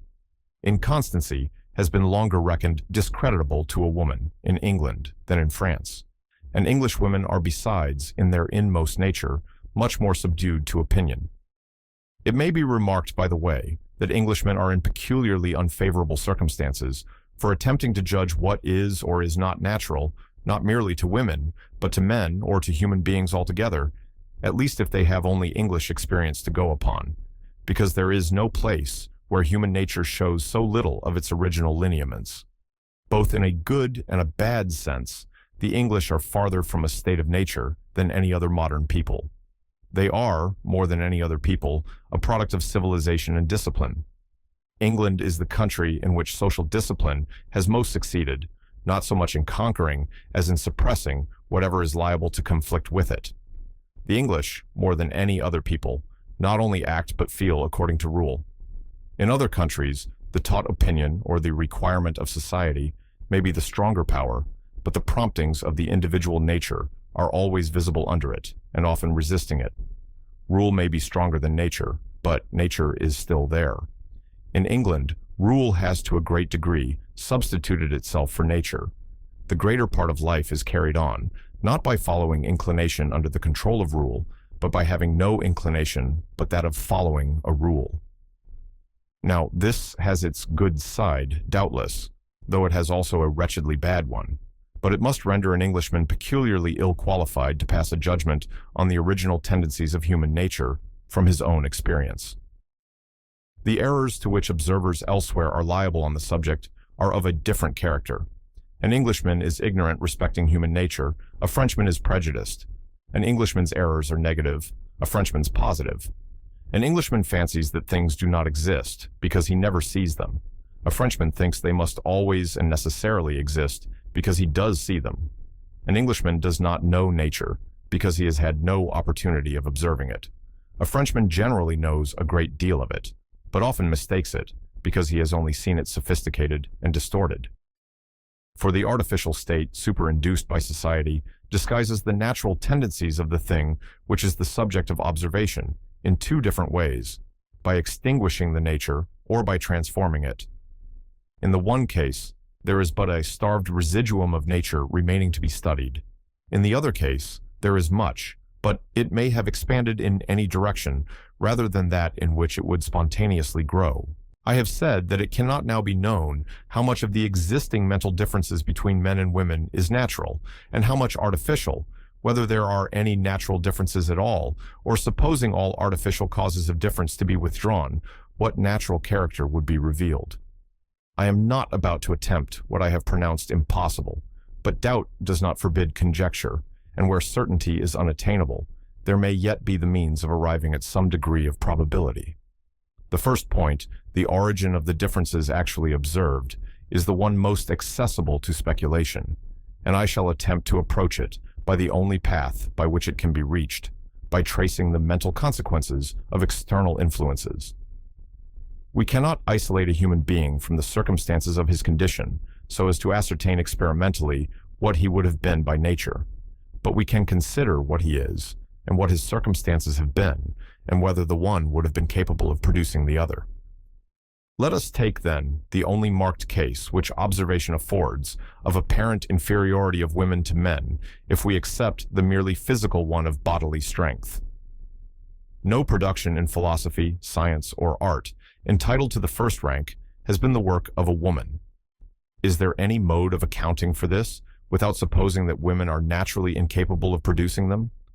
In the first place, we may fairly question whether experience has afforded sufficient grounds for an induction. It is scarcely 3 generations since women, saving very rare exceptions, have begun to try their capacity in philosophy, science, or art. It is only in the present generation that their attempts have been at all numerous, and they are even now extremely few, everywhere but in England and France. It is a relevant question whether a mind possessing the requisites of first-rate eminence in speculation or creative art could have been expected, on the mere calculation of chances, to turn up during that lapse of time among the women whose tastes and personal position admitted of their devoting themselves to these pursuits. In all things which there has yet been time for, in all but the very highest grades in the scale of excellence, especially in the department in which they have been longest engaged, literature, both prose and poetry, women have done quite as much, have obtained fully as high prizes, and as many of them as could be expected from the length of time and the number of competitors. If we go back to the earlier period when very few women made the attempt, yet some of those few made it with distinguished success. The Greeks always accounted Sappho among their great poets, and we may well suppose that Myrtis, said to have been the teacher of Pindar, and Corinna, who 5 times bore away from him the prize of poetry, must at least have had sufficient merit to admit of being compared with that great name. Aspasia did not leave any philosophical writings, but it is an admitted fact that Socrates resorted to her for instruction and avowed himself to have obtained it. If we consider the works of women in modern times and contrast them with those of men, either in the literary or the artistic department, such inferiority as may be observed resolves itself essentially into one thing, but that is a most material one, deficiency of originality. Not total deficiency, for every production of mind which is of any substantive value has an originality of its own, is a conception of the mind itself, not a copy of something else. Thoughts original, in the sense of being unborrowed, of being derived from the thinker's own observations or intellectual processes, are abundant in the writings of women. But they have not yet produced any of those great and luminous new ideas which form an era in thought, nor those fundamentally new conceptions in art, which open a vista of possible effects not before thought of and found a new school. Their compositions are mostly grounded on the existing fund of thought, and their creations do not deviate widely from existing types. This is the sort of inferiority which their works manifest, for in point of execution, in the detailed application of thought and the perfection of style, there is no inferiority. Our best novelists in point of composition and of the management of detail have mostly been women, and there is not in all modern literature a more eloquent vehicle of thought than the style of Madame de Staël, nor, as a specimen of purely artistic excellence, anything superior to the prose of Madame Sand, whose style acts upon the nervous system like a symphony of Haydn or Mozart.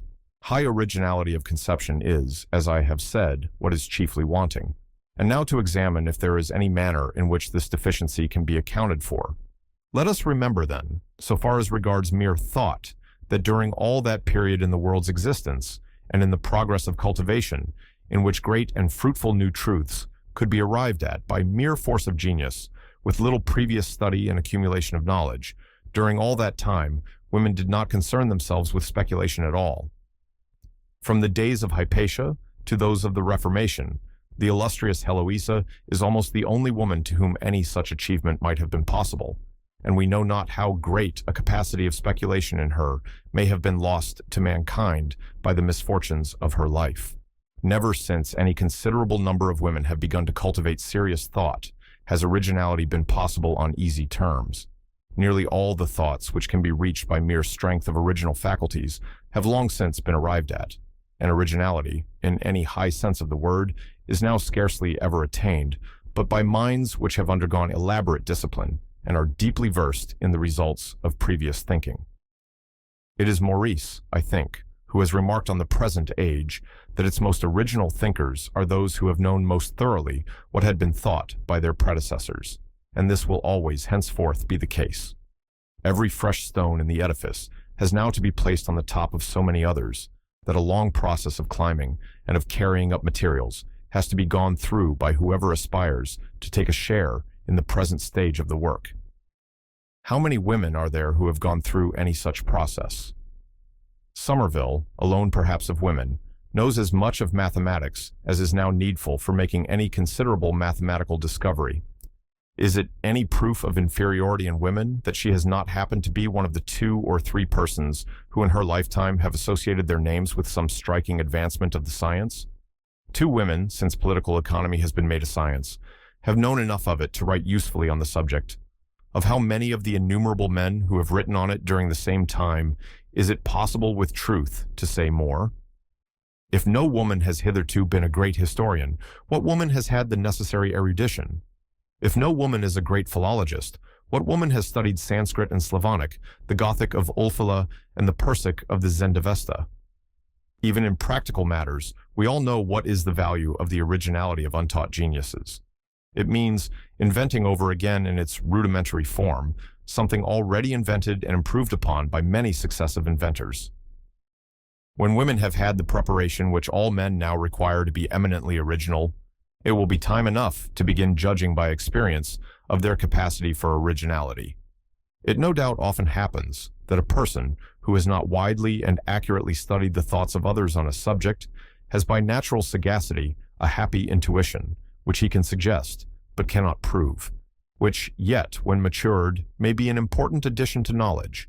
But even then, no justice can be done to it until some other person, who does possess the previous acquirements, takes it in hand, tests it, gives it a scientific or practical form, and fits it into its place among the existing truths of philosophy or science. Is it supposed that such felicitous thoughts do not occur to women? They occur by hundreds to every woman of intellect. But they are mostly lost for want of a husband or friend who has the other knowledge which can enable him to estimate them properly and bring them before the world. And even when they are brought before it, they generally appear as his ideas, not their real authors. Who can tell how many of the most original thoughts put forth by male writers belong to a woman by suggestion, to themselves only by verifying and working out? If I may judge by my own case, a very large proportion indeed. If we turn from pure speculation to literature in the narrow sense of the term and the fine arts, there is a very obvious reason why women's literature is, in its general conception and in its main features, an imitation of men's. Why is the Roman literature, as critics proclaim to satiety, not original, but an imitation of the Greek?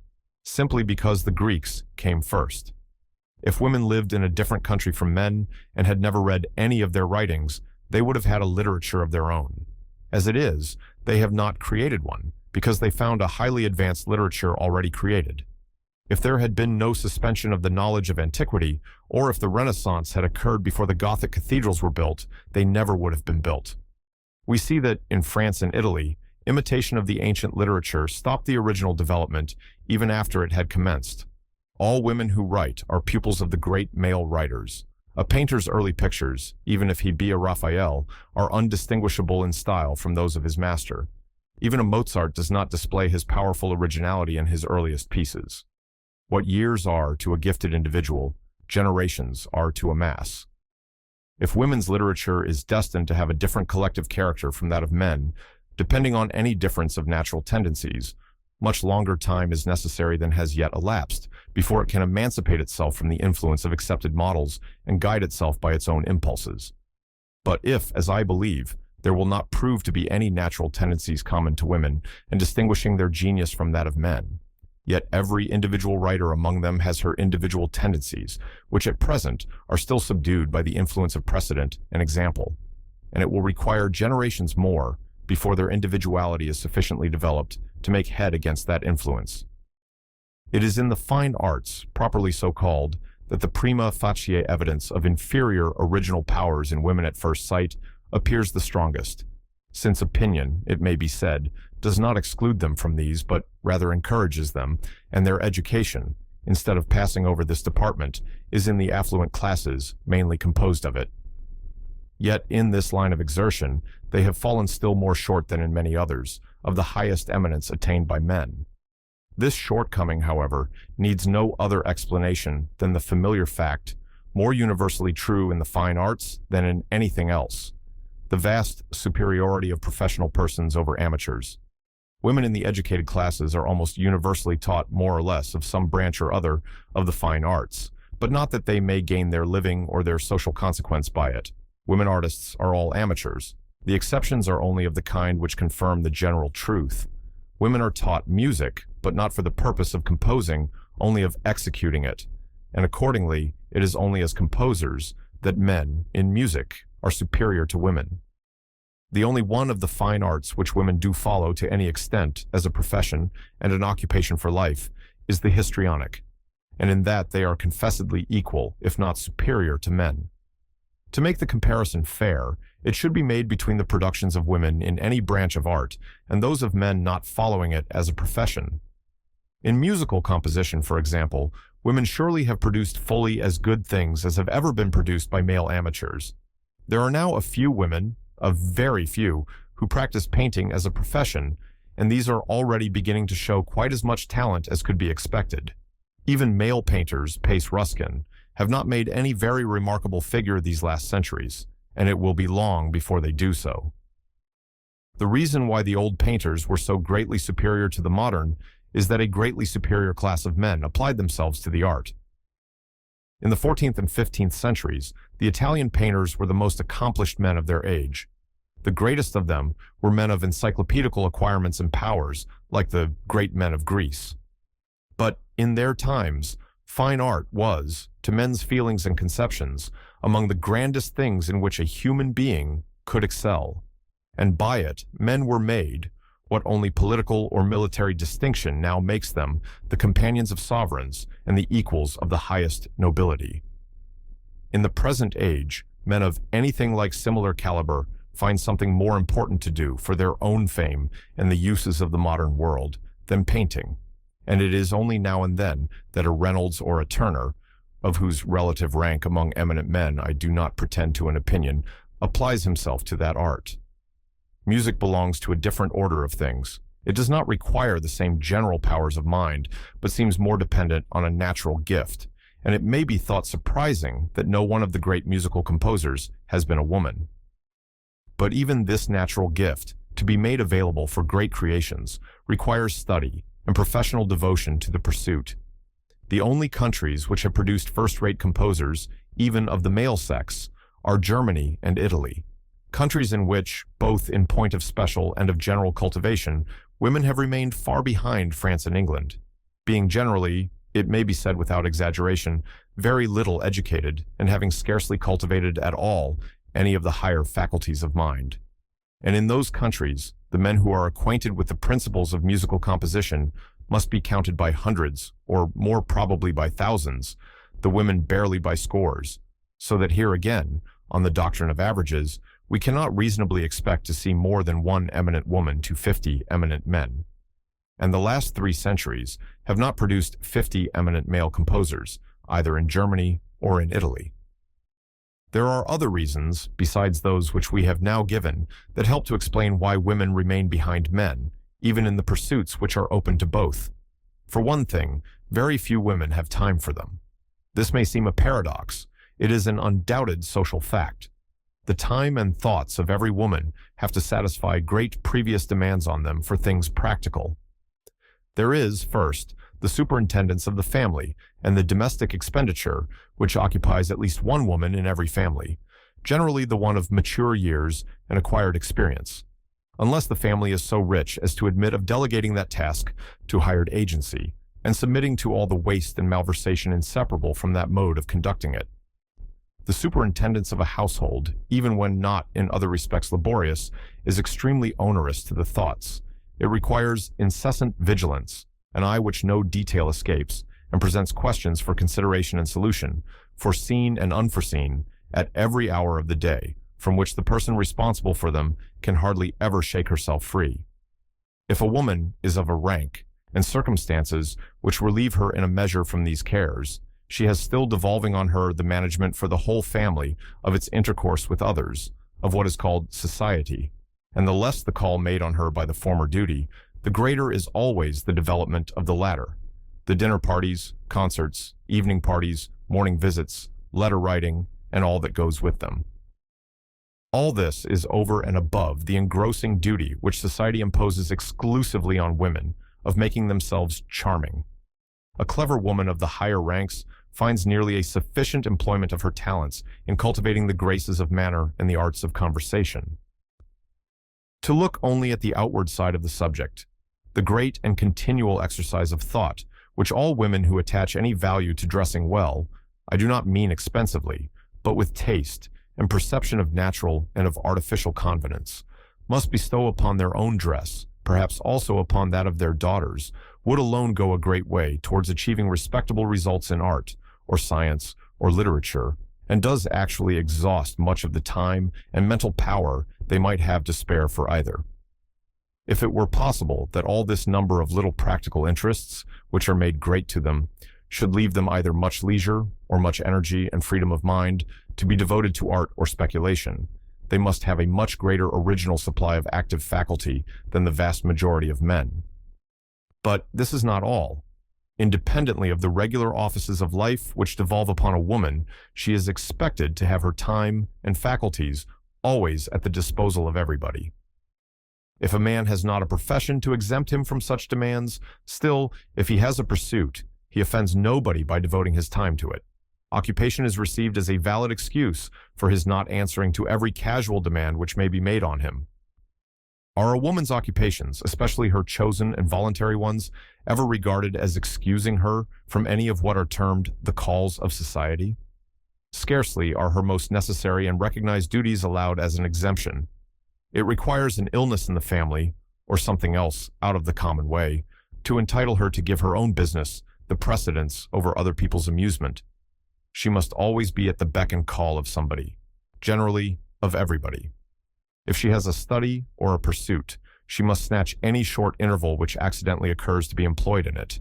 A celebrated woman, in a work which I hope will someday be published, remarks truly that everything a woman does is done at odd times. Is it wonderful, then, if she does not attain the highest eminence in things which require consecutive attention and the concentration on them of the chief interest of life? Such is philosophy, and such, above all, is art, in which, besides the devotion of the thoughts and feelings, the hand also must be kept in constant exercise to attain high skill. There is another consideration to be added to all these. In the various arts and intellectual occupations, there is a degree of proficiency sufficient for living by it, and there is a higher degree on which depend the great productions which immortalize a name. To the attainment of the former, there are adequate motives in the case of all who follow the pursuit professionally. The other is hardly ever attained where there is not, or where there has not been at some period of life, an ardent desire of celebrity. Nothing less is commonly a sufficient stimulus to undergo the long and patient drudgery, which, in the case even of the greatest natural gifts, is absolutely required for great eminence in pursuits in which we already possess so many splendid memorials of the highest genius. Now, whether the cause be natural or artificial, women seldom have this eagerness for fame.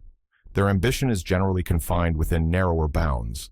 The influence they seek is over those who immediately surround them. Their desire is to be liked, loved, or admired by those whom they see with their eyes, and the proficiency in knowledge, arts, and accomplishments, which is sufficient for that, almost always contents them. This is a trait of character which cannot be left out of the account in judging of women as they are. I do not at all believe that it is inherent in women. It is only the natural result of their circumstances. The love of fame in men is encouraged by education and opinion. To scorn delights and live laborious days for its sake is accounted the part of noble minds, even if spoken of as their last infirmity, and is stimulated by the access which fame gives to all objects of ambition, including even the favor of women. While to women themselves, all these objects are closed, and the desire of fame itself considered daring and unfeminine. Besides, how could it be that a woman's interests should not be all concentrated upon the impressions made on those who come into her daily life, when society has ordained that all her duties should be to them, and has contrived that all her comforts should depend on them? The natural desire of consideration from our fellow creatures is as strong in a woman as in a man, but society has so ordered things that public consideration is, in all ordinary cases, only attainable by her through the consideration of her husband or of her male relations, while her private consideration is forfeited by making herself individually prominent or appearing in any other character than that of an appendage to men. Whoever is in the least capable of estimating the influence on the mind of the entire domestic and social position and the whole habit of a life must easily recognize in that influence a complete explanation of nearly all the apparent differences between women and men, including the whole of those which imply any inferiority. As for moral differences, considered as distinguished from intellectual, the distinction commonly drawn is to the advantage of women. They are declared to be better than men, an empty compliment which must provoke a bitter smile from every woman of spirit, since there is no other situation in life in which it is the established order, and considered quite natural and suitable, that the better should obey the worse. If this piece of idle talk is good for anything, it is only as an admission by men of the corrupting influence of power, for that is certainly the only truth which the fact, if it be a fact, either proves or illustrates. And it is true that servitude, except when it actually brutalizes, though corrupting to both, is less so to the slaves than to the slave masters. It is wholesomer for the moral nature to be restrained, even by arbitrary power, than to be allowed to exercise arbitrary power without restraint. Women, it is said, seldomer fall under the penal law, contribute a much smaller number of offenders to the criminal calendar than men. I doubt not that the same thing may be said with the same truth of Negro slaves. Those who are under the control of others cannot often commit crimes, unless at the command and for the purposes of their masters. I do not know a more signal instance of the blindness with which the world, including the herd of studious men, ignore and pass over all the influences of social circumstances than their silly depreciation of the intellectual and silly panegyrics on the moral nature of women.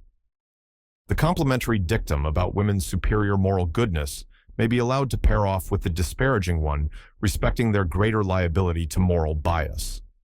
Women, we are told, are not capable of resisting their personal partialities. Their judgment in grave affairs is warped by their sympathies and antipathies.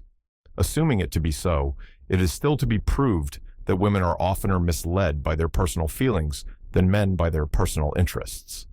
The chief difference would seem in that case to be that men are led from the course of duty and the public interest by their regard for themselves, women, not being allowed to have private interests of their own, by their regard for somebody else. It is also to be considered that all the education which women receive from society inculcates on them the feeling that the individuals connected with them are the only ones to whom they owe any duty, the only ones whose interests they are called upon to care for, while, as far as education is concerned, they are left strangers even to the elementary ideas which are presupposed in any intelligent regard for larger interests or higher moral objects. The complaint against them resolves itself merely into this, that they fulfill only too faithfully the sole duty which they are taught, and almost the only one which they are permitted to practice. The concessions of the privileged to the unprivileged are so seldom brought about by any better motive than the power of the unprivileged to extort them, that any arguments against the prerogative of sex are likely to be little attended to by the generality, as long as they are able to say to themselves that women do not complain of it. That fact certainly enables men to retain the unjust privilege some time longer, but does not render it less unjust. Exactly the same thing may be said of the women in the harem of an Oriental. They do not complain of not being allowed the freedom of European women. They think our women insufferably bold and unfeminine. how rarely it is that even men complain of the general order of society, and how much rarer still would such complaint be if they did not know of any different order existing anywhere else. Women do not complain of the general lot of women, or rather they do, for plaintive elegies on it are very common in the writings of women, and were still more so as long as the lamentations could not be suspected of having any practical object. Their complaints are like the complaints which men make of the general unsatisfactoriness of human life. They are not meant to imply blame, or to plead for any change. But though women do not complain of the power of husbands, each complains of her own husband or of the husbands of her friends. It is the same in all other cases of servitude, at least in the commencement of the emancipatory movement. The serfs did not at first complain of the power of their lords, but only of their tyranny. The commons began by claiming a few municipal privileges. They next asked an exemption for themselves from being taxed without their own consent. But they would, at that time, have thought it a great presumption to claim any share in the king's sovereign authority. The case of women is now the only case in which to rebel against established rules is still looked upon with the same eyes as was formerly a subject's claim to the right of rebelling against his king. A woman who joins in any movement which her husband disapproves makes herself a martyr without even being able to be an apostle, for the husband can legally put a stop to her apostleship. Women cannot be expected to devote themselves to the emancipation of women until men in considerable number are prepared to join with them in the undertaking. There remains a question, not of less importance than those already discussed, and which will be asked the most importunately by those opponents whose conviction is somewhat shaken on the main point. What good are we to expect from the changes proposed in our customs and institutions? Would mankind be at all better off if women were free? If not, why disturb their minds and attempt to make a social revolution in the name of an abstract right? It is hardly to be expected that this question will be asked in respect to the change proposed in the condition of women in marriage. The sufferings, immoralities, evils of all sorts, produced in innumerable cases by the subjection of individual women to individual men, are far too terrible to be overlooked. Unthinking or uncandid persons, counting those cases alone which are extreme or which attain publicity, may say that the evils are exceptional, but no one can be blind to their existence, nor, in many cases, to their intensity.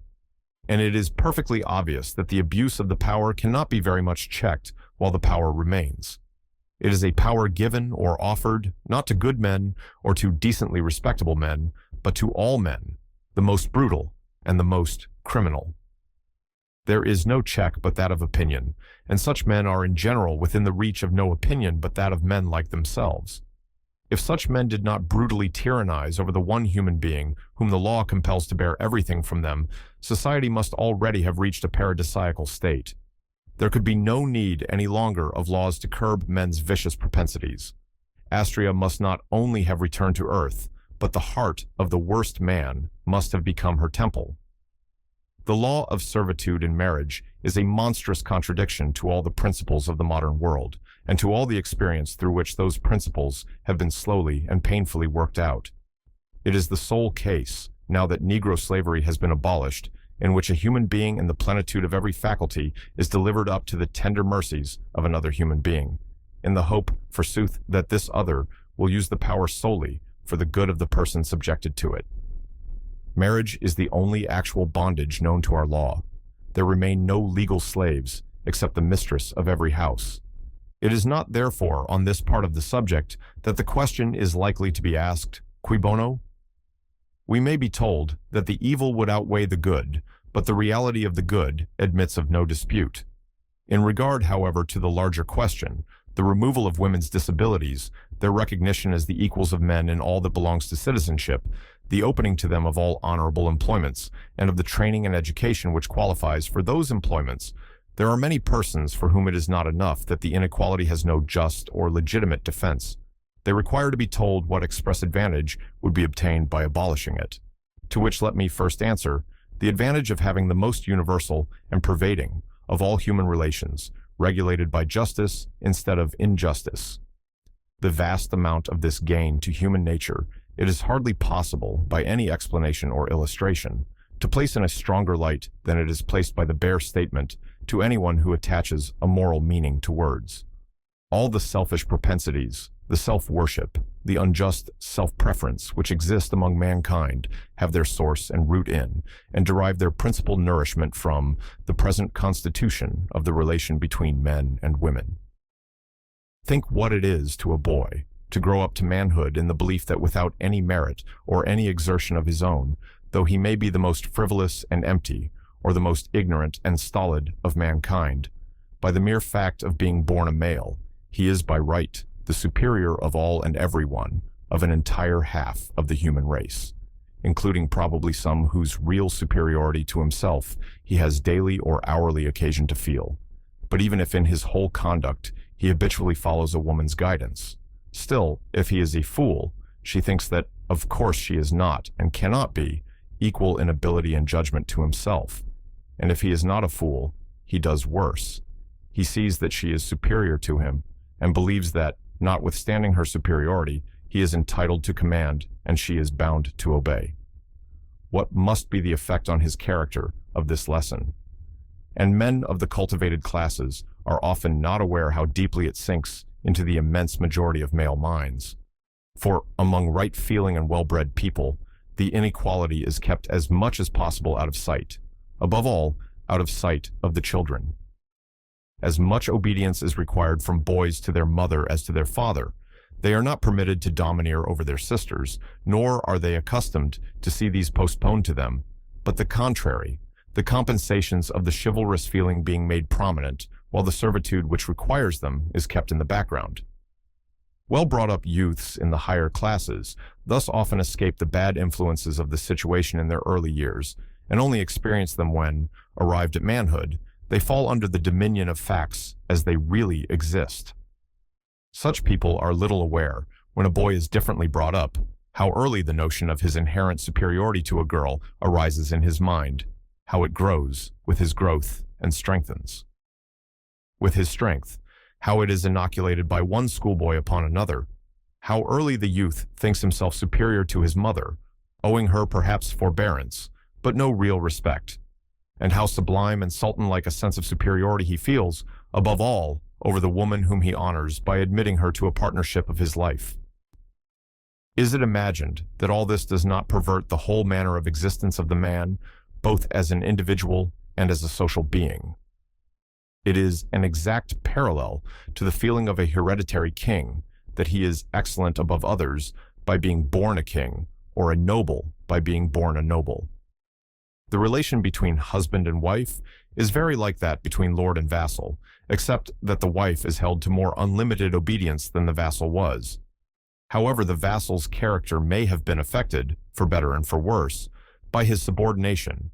Who can help seeing that the lord's was affected greatly for the worse?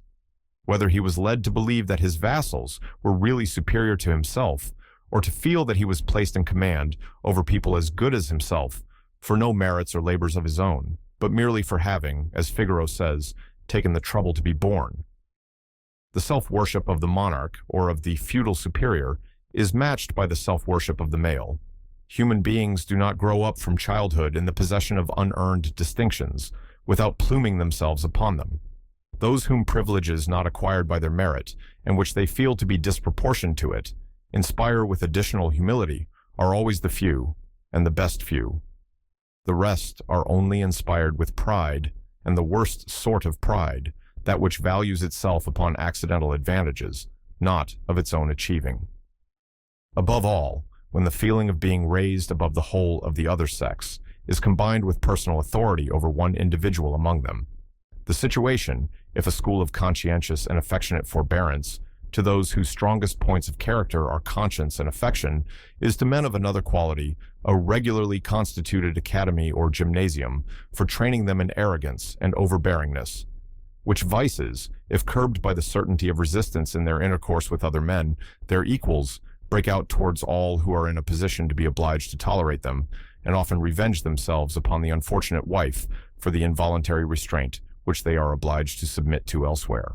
The example afforded and the education given to the sentiments, by laying the foundation of domestic existence upon a relation contradictory to the first principles of social justice, must, from the very nature of man, have a perverting influence of such magnitude that it is hardly possible with our present experience to raise our imaginations to the conception of so great a change for the better as would be made by its removal.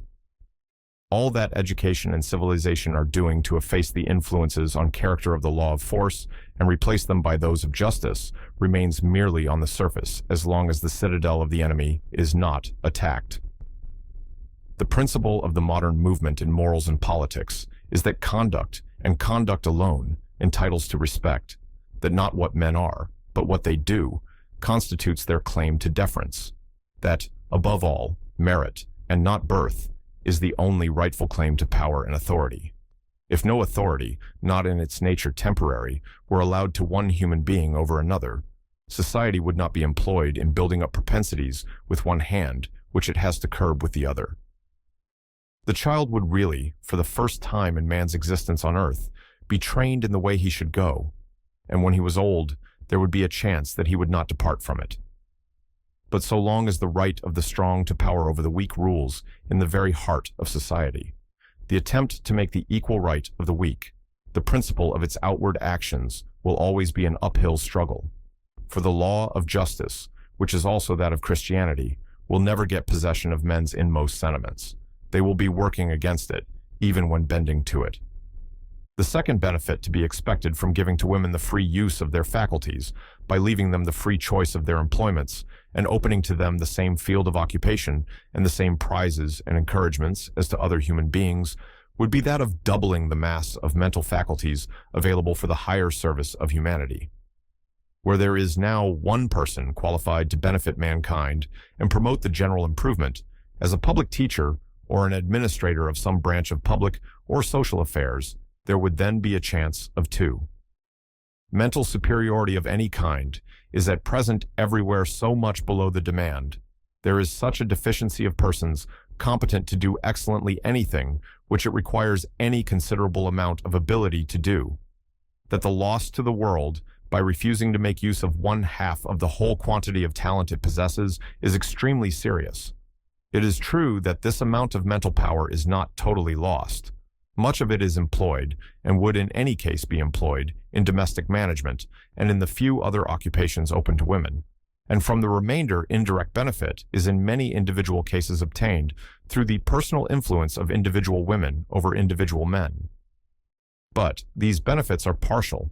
Their range is extremely circumscribed, and if they must be admitted, on the one hand, as a deduction from the amount of fresh social power that would be acquired by giving freedom to 1/2 of the whole sum of human intellect, there must be added, on the other, the benefit of the stimulus that would be given to the intellect of men by the competition, or, to use a more true expression, by the necessity that would be imposed on them of deserving precedency before they could expect to obtain it. This great accession to the intellectual power of the species, and to the amount of intellect available for the good management of its affairs, would be obtained partly through the better and more complete intellectual education of women, which would then improve pari passu with that of men.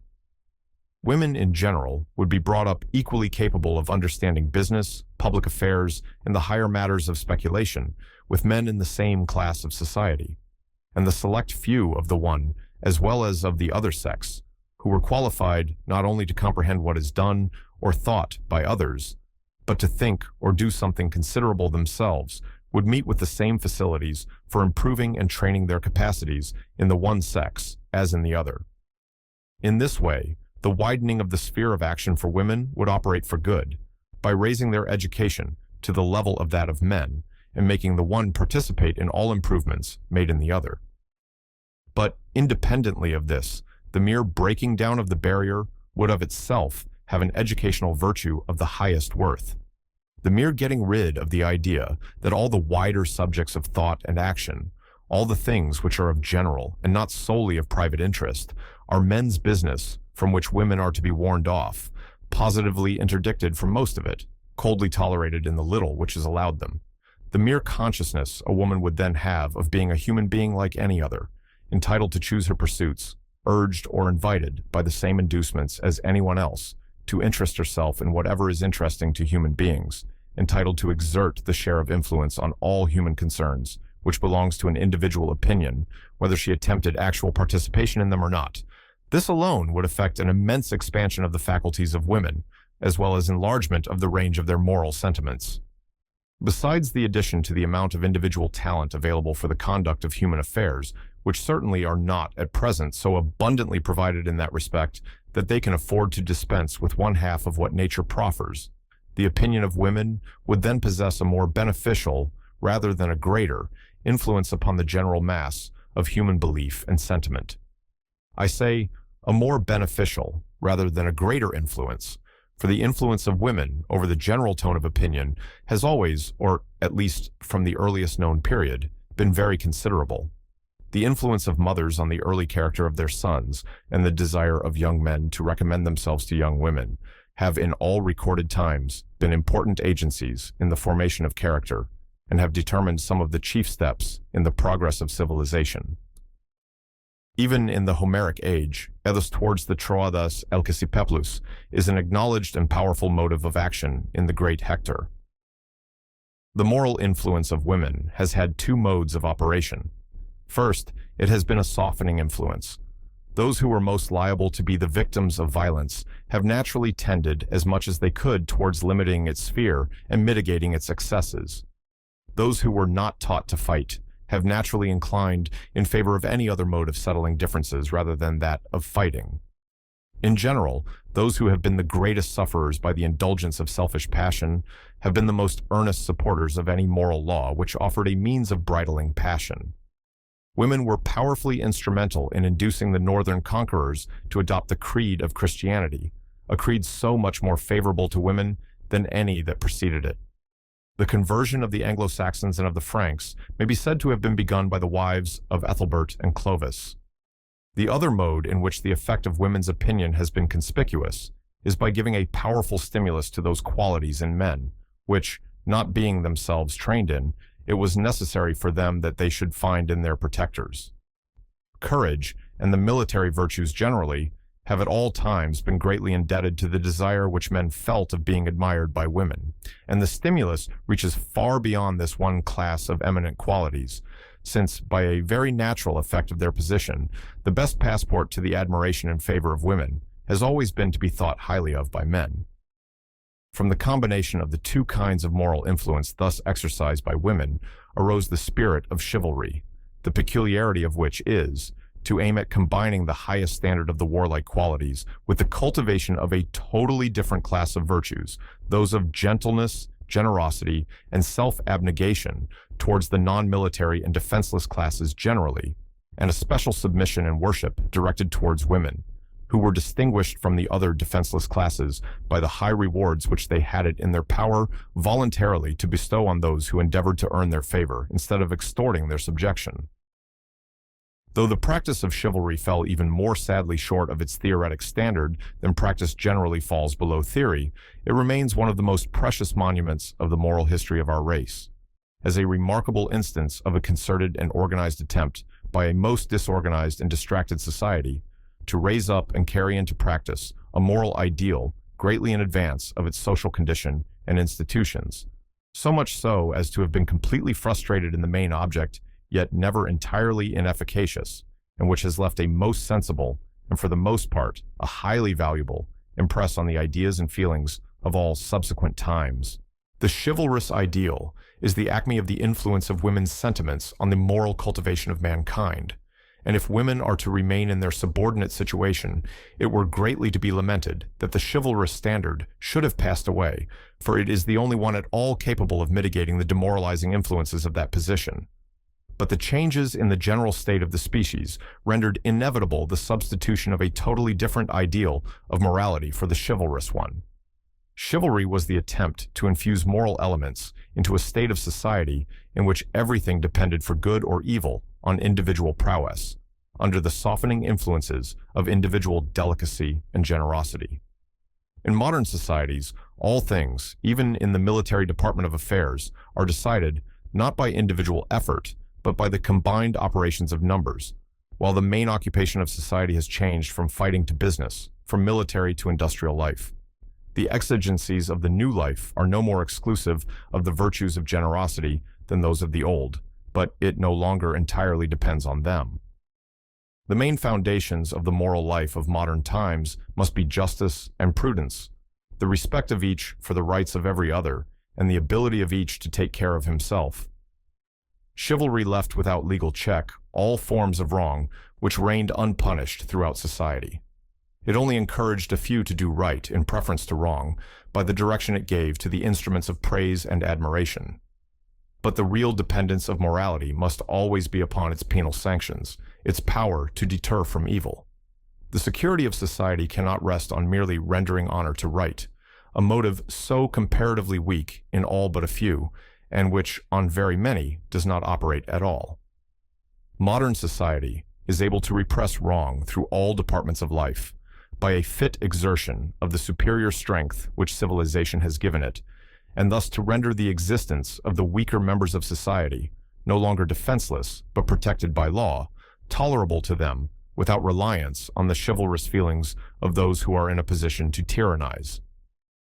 The beauties and graces of the chivalrous character are still what they were, but the rights of the weak and the general comfort of human life now rest on a far surer and steadier support, or rather, they do so in every relation of life except the conjugal.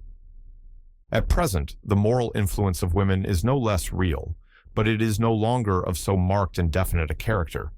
It has more nearly merged in the general influence of public opinion, both through the contagion of sympathy and through the desire of men to shine in the eyes of women. Their feelings have great effect in keeping alive what remains of the chivalrous ideal, in fostering the sentiments and continuing the traditions of spirit and generosity. In these points of character, their standard is higher than that of men. In the quality of justice, somewhat lower. As regards the relations of private life, it may be said generally that their influence is, on the whole, encouraging to the softer virtues, discouraging to the sterner, though the statement must be taken with all the modifications dependent on individual character. In the chief of the greater trials to which virtue is subject in the concerns of life, the conflict between interest and principle, the tendency of women's influence is of a very mixed character. When the principle involved happens to be one of the very few which the course of their religious or moral education has strongly impressed upon themselves, they are potent auxiliaries to virtue, and their husbands and sons are often prompted by them to acts of abnegation which they never would have been capable of without that stimulus. But, with the present education and position of women, the moral principles which have been impressed on them cover but a comparatively small part of the field of virtue, and are, moreover, principally negative, forbidding particular acts, but having little to do with the general direction of the thoughts and purposes. I am afraid it must be said that disinterestedness in the general conduct of life, the devotion of the energies to purposes which hold out no promise of private advantages to the family, is very seldom encouraged or supported by women's influence. It is small blame to them that they discourage objects of which they have not learnt to see the advantage, and which withdraw their men from them and from the interests of the family. But the consequence is that women's influence is often anything but favorable to public virtue. Women have, however, some share of influence in giving the tone to public moralities, since their sphere of action has been a little widened, and since a considerable number of them have occupied themselves practically in the promotion of objects reaching beyond their own family and household. The influence of women counts for a great deal in two of the most marked features of modern European life, its aversion to war and its addiction to philanthropy.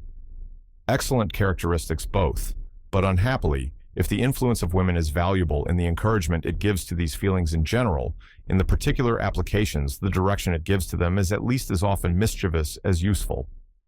In the philanthropic department more particularly, the two provinces chiefly cultivated by women are religious proselytism and charity. Religious proselytism at home is but another word for embittering of religious animosities. Abroad, it is usually a blind running at an object, without either knowing or heeding the fatal mischiefs, fatal to the religious object itself as well as to all other desirable objects, which may be produced by the means employed. As for charity, it is a matter in which the immediate effect on the persons directly concerned and the ultimate consequence to the general good are apt to be at complete war with one another, while the education given to women, an education of the sentiments rather than of the understanding, and the habit inculcated by their whole life of looking to immediate effects on persons and not to remote effects on classes of persons make them both unable to see and unwilling to admit the ultimate evil tendency of any form of charity or philanthropy which commends itself to their sympathetic feelings.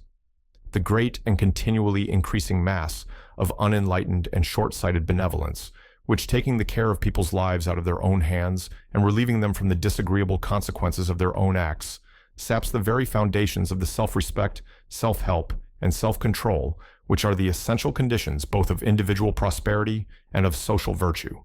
This waste of resources and of benevolent feelings in doing harm instead of good is immensely swelled by women's contributions and stimulated by their influence. Not that this is a mistake likely to be made by women, where they have actually the practical management of schemes of beneficence. It sometimes happens that women who administer public charities, with that insight into present fact, and especially into the minds and feelings of those with whom they are in immediate contact, in which women generally excel men, recognize in the clearest manner the demoralizing influence of the alms given or the help afforded, and could give lessons on the subject to many a male political economist. But women who only give their money and are not brought face to face with the effects it produces, how can they be expected to foresee them? A woman born to the present lot of women and content with it, how should she appreciate the value of self-dependence? She is not self-dependent. She is not taught self-dependence. Her destiny is to receive everything from others. And why should what is good enough for her be bad for the poor? Her familiar notions of good are of blessings descending from a superior.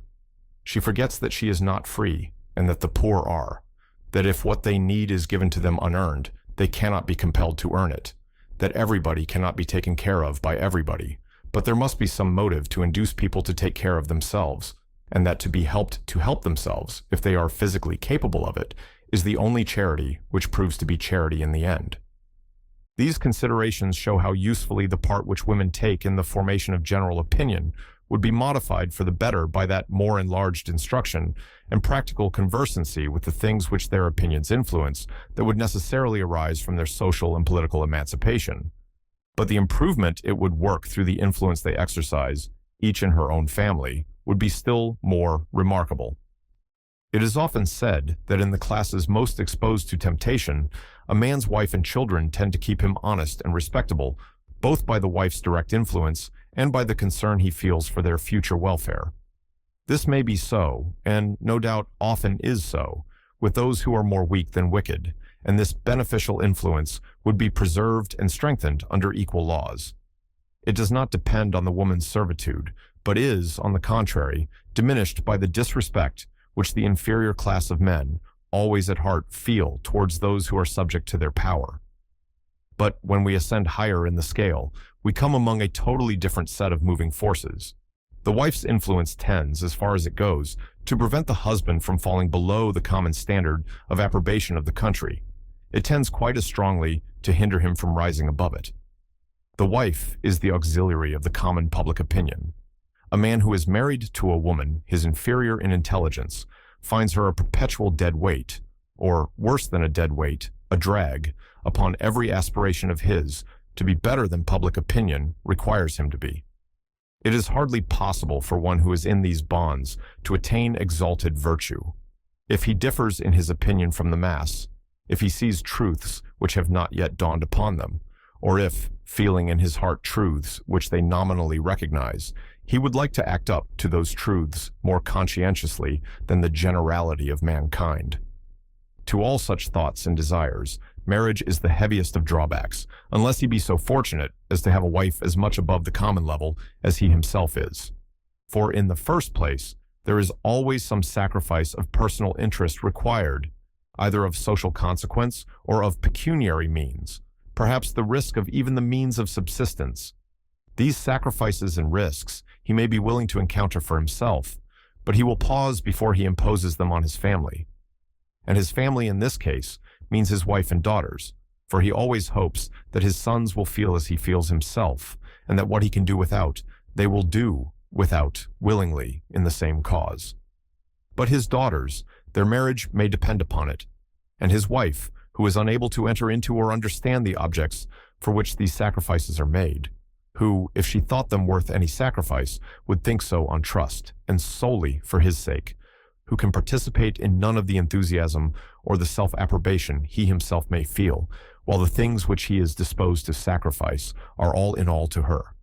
Will not the best and most unselfish man hesitate the longest before bringing on her this consequence?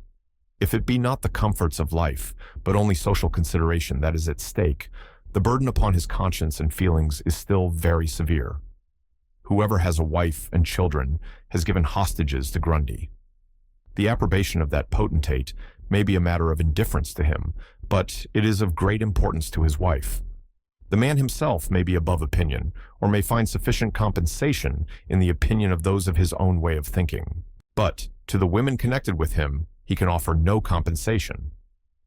The almost invariable tendency of the wife to place her influence in the same scale with social consideration is sometimes made a reproach to women and represented as a peculiar trait of feebleness and childishness of character in them, surely with great injustice. Society makes the whole life of a woman, in the easy classes, a continued self-sacrifice. It exacts from her an unremitting restraint of the whole of her natural inclinations, and the sole return it makes to her for what often deserves the name of a martyrdom is consideration. Her consideration is inseparably connected with that of her husband, and after paying the full price for it, she finds that she is to lose it, for no reason of which she can feel the cogency. She has sacrificed her whole life to it, and her husband will not sacrifice to it a whim, a freak, an eccentricity, something not recognized or allowed for by the world, and which the world will agree with her in thinking a folly, if it thinks no worse. The dilemma is hardest upon that very meritorious class of men who, without possessing talents which qualify them to make a figure among those with whom they agree in opinion, hold their opinion from conviction, and feel bound in honor and conscience to serve it by making profession of their belief, and giving their time, labor, and means to anything undertaken in its behalf. The worst case of all is when such men happen to be of a rank and position which of itself neither gives them nor excludes them from what is considered the best society, when their admission to it depends mainly on what is thought of them personally, and however unexceptionable their breeding and habits, their being identified with opinions and public conduct unacceptable to those who give the tone to society would operate as an effectual exclusion.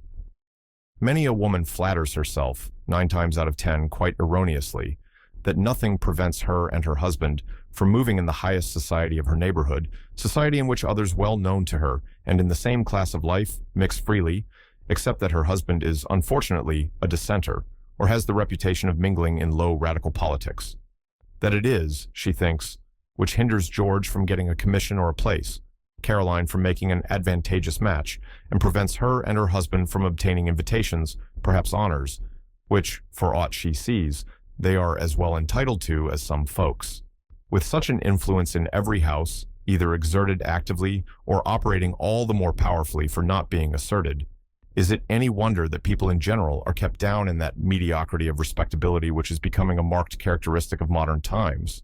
There is another very injurious aspect in which the effect, not of women's disabilities directly, but of the broad line of difference which those disabilities create between the education and character of a woman and that of a man, requires to be considered. Nothing can be more unfavorable to that union of thoughts and inclinations which is the ideal of married life. Intimate society between people radically dissimilar to one another is an idle dream. Unlikeness may attract, but it is likeness which retains, and in proportion to the likeness is the suitability of the individuals to give each other a happy life. While women are so unlike men, it is not wonderful that selfish men should feel the need of arbitrary power in their own hands to arrest and limit the lifelong conflict of inclinations by deciding every question on the side of their own preference. When people are extremely unlike, there can be no real identity of interest. Very often there is conscientious difference of opinion between married people on the highest points of duty. Is there any reality in the marriage union where this takes place? Yet it is not uncommon anywhere when the woman has any earnestness of character, and it is a very general case indeed in Catholic countries, when she is supported in her dissent by the only other authority to which she is taught to bow, the priest. With the usual barefacedness of power not accustomed to find itself disputed, the influence of priests over women is attacked by Protestant and liberal writers less for being bad in itself than because it is a rival authority to the husband and raises up a revolt against his infallibility. In England, similar differences occasionally exist when an evangelical wife has allied herself with a husband of a different quality. But in general, this source, at least of dissension, is got rid of by reducing the minds of women to such a nullity that they have no opinions but those of Grundy, or those which the husband tells them to have. When there is no difference of opinion, differences merely of taste may be sufficient to detract greatly from the happiness of married life. And though it may stimulate the amatory propensities of men, it does not conduce to married happiness, to exaggerate by differences of education whatever may be the native differences of the sexes. If the married pair are well-bred and well-behaved people, they tolerate each other's tastes, but is mutual toleration what people look forward to when they enter into marriage? These differences of inclination will naturally make their wishes different, if not restrained by affection or duty, as to almost all domestic questions which arise. What a difference there must be in the society which the two persons will wish to frequent or be frequented by. Each will desire associates who share their own tastes. The persons agreeable to one will be indifferent or positively disagreeable to the other. Yet there can be none who are not common to both, for married people do not now live in different parts of the house and have totally different visiting lists as in the reign of Louis XV. They cannot help having different wishes as to the bringing up of the children. Each will wish to see reproduced in them their own tastes and sentiments, and there is either a compromise and only a half satisfaction to either, or the wife has to yield, often with bitter suffering, and, with or without intention, her occult influence continues to counterwork the husband's purposes. It would of course be extreme folly to suppose that these differences of feeling and inclination only exist because women are brought up differently from men, and that there would not be differences of taste under any imaginable circumstances. But there is nothing beyond the mark in saying that the distinction in bringing up immensely aggravates those differences and renders them wholly inevitable. While women are brought up as they are, a man and a woman will but rarely find in one another real agreement of tastes and wishes as to daily life. They will generally have to give it up as hopeless and renounce the attempt to have, in the intimate associate of their daily life, that idem vela, idem nolle, which is the recognized bond of any society that is really such, or, if the man succeeds in obtaining it, he does so by choosing a woman who is so complete a nullity that she has no vel or nolle at all, and is as ready to comply with one thing as another if anybody tells her to do so. Even this calculation is apt to fail. Dullness and want of spirit are not always a guarantee of the submission which is so confidently expected from them. But if they were, is this the ideal of marriage? What, in this case, does the man obtain by it, except an upper servant, a nurse, or a mistress?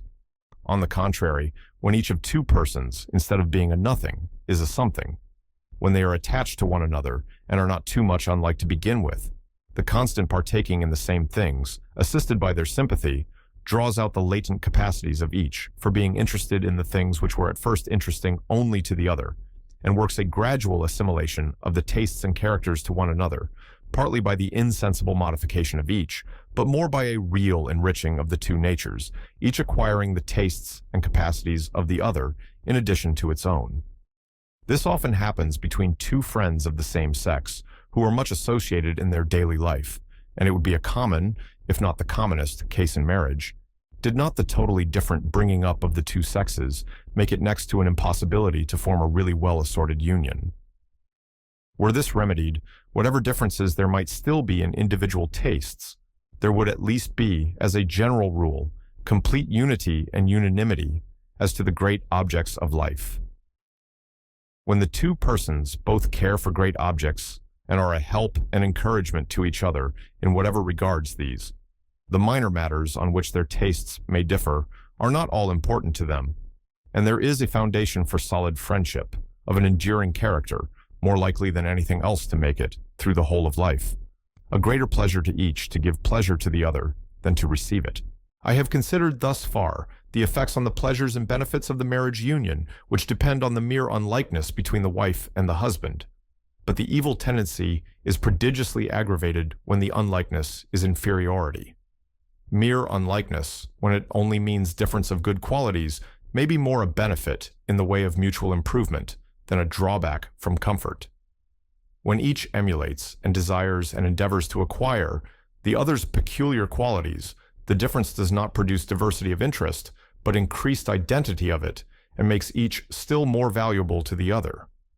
But when one is much the inferior of the two in mental ability and cultivation, and is not actively attempting by the other's aid to rise to the other's level, the whole influence of the connection upon the development of the superior of the two is deteriorating, and still more so in a tolerably happy marriage than in an unhappy one. It is not with impunity that the superior in intellect shuts himself up with an inferior, and elects that inferior for his chosen and sole completely intimate associate. Any society which is not improving is deteriorating, and the more so, the closer and more familiar it is. Even a really superior man almost always begins to deteriorate when he is habitually, as the phrase is, king of his company. And in his most habitual company, the husband who has a wife inferior to him is always so.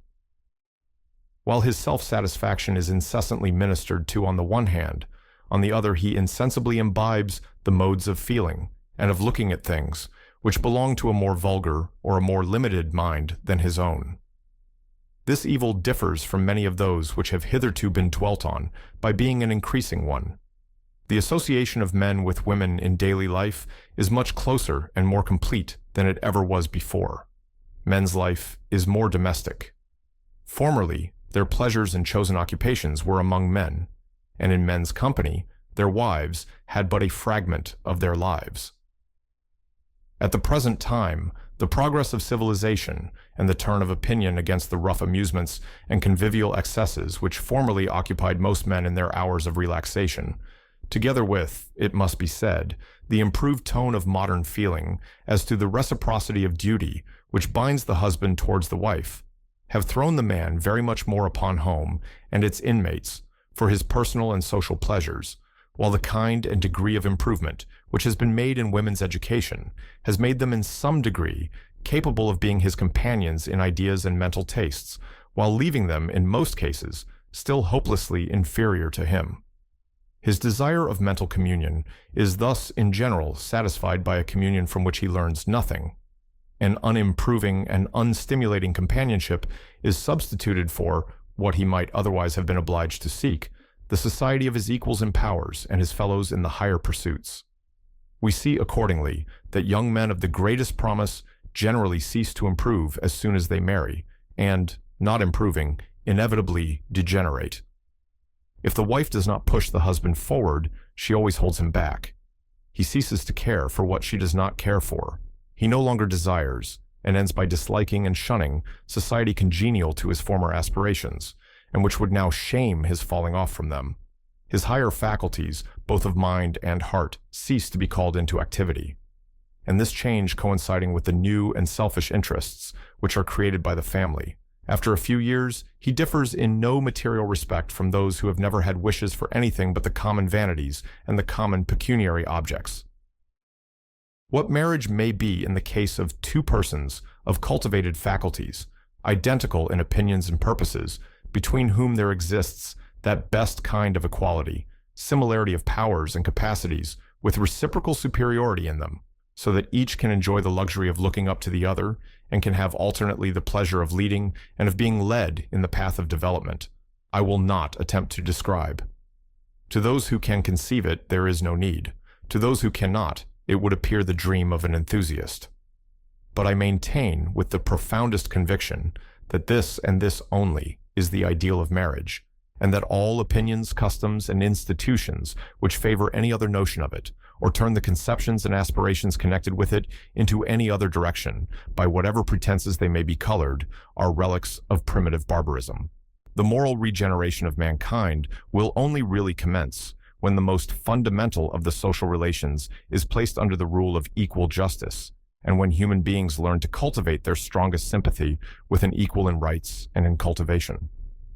Thus far, the benefits which it has appeared that the world would gain by ceasing to make sex a disqualification for privileges and a badge of subjection are social rather than individual, consisting in an increase of the general fund of thinking and acting power and an improvement in the general conditions of the association of men with women.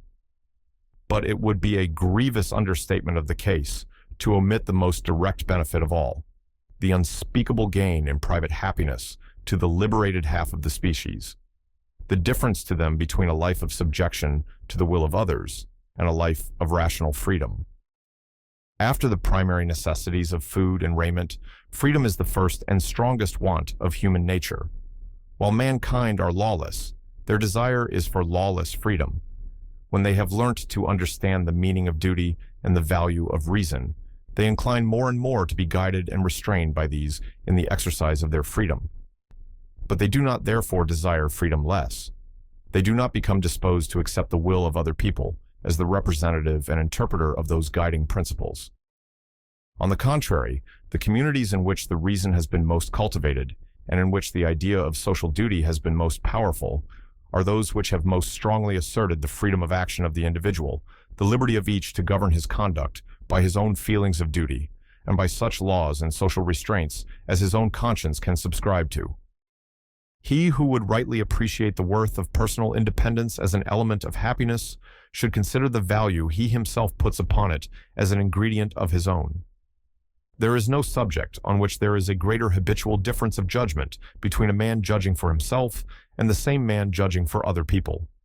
When he hears others complaining that they are not allowed freedom of action, that their own will has not sufficient influence in the regulation of their affairs, his inclination is to ask, what are their grievances, what positive damage they sustain, and in what respect they consider their affairs to be mismanaged, and if they fail to make out, in answer to these questions, what appears to him a sufficient case, he turns a deaf ear and regards their complaint as the fanciful querulousness of people whom nothing reasonable will satisfy. But he has a quite different standard of judgment when he is deciding for himself. Then, the most unexceptionable administration of his interests by a tutor set over him does not satisfy his feelings.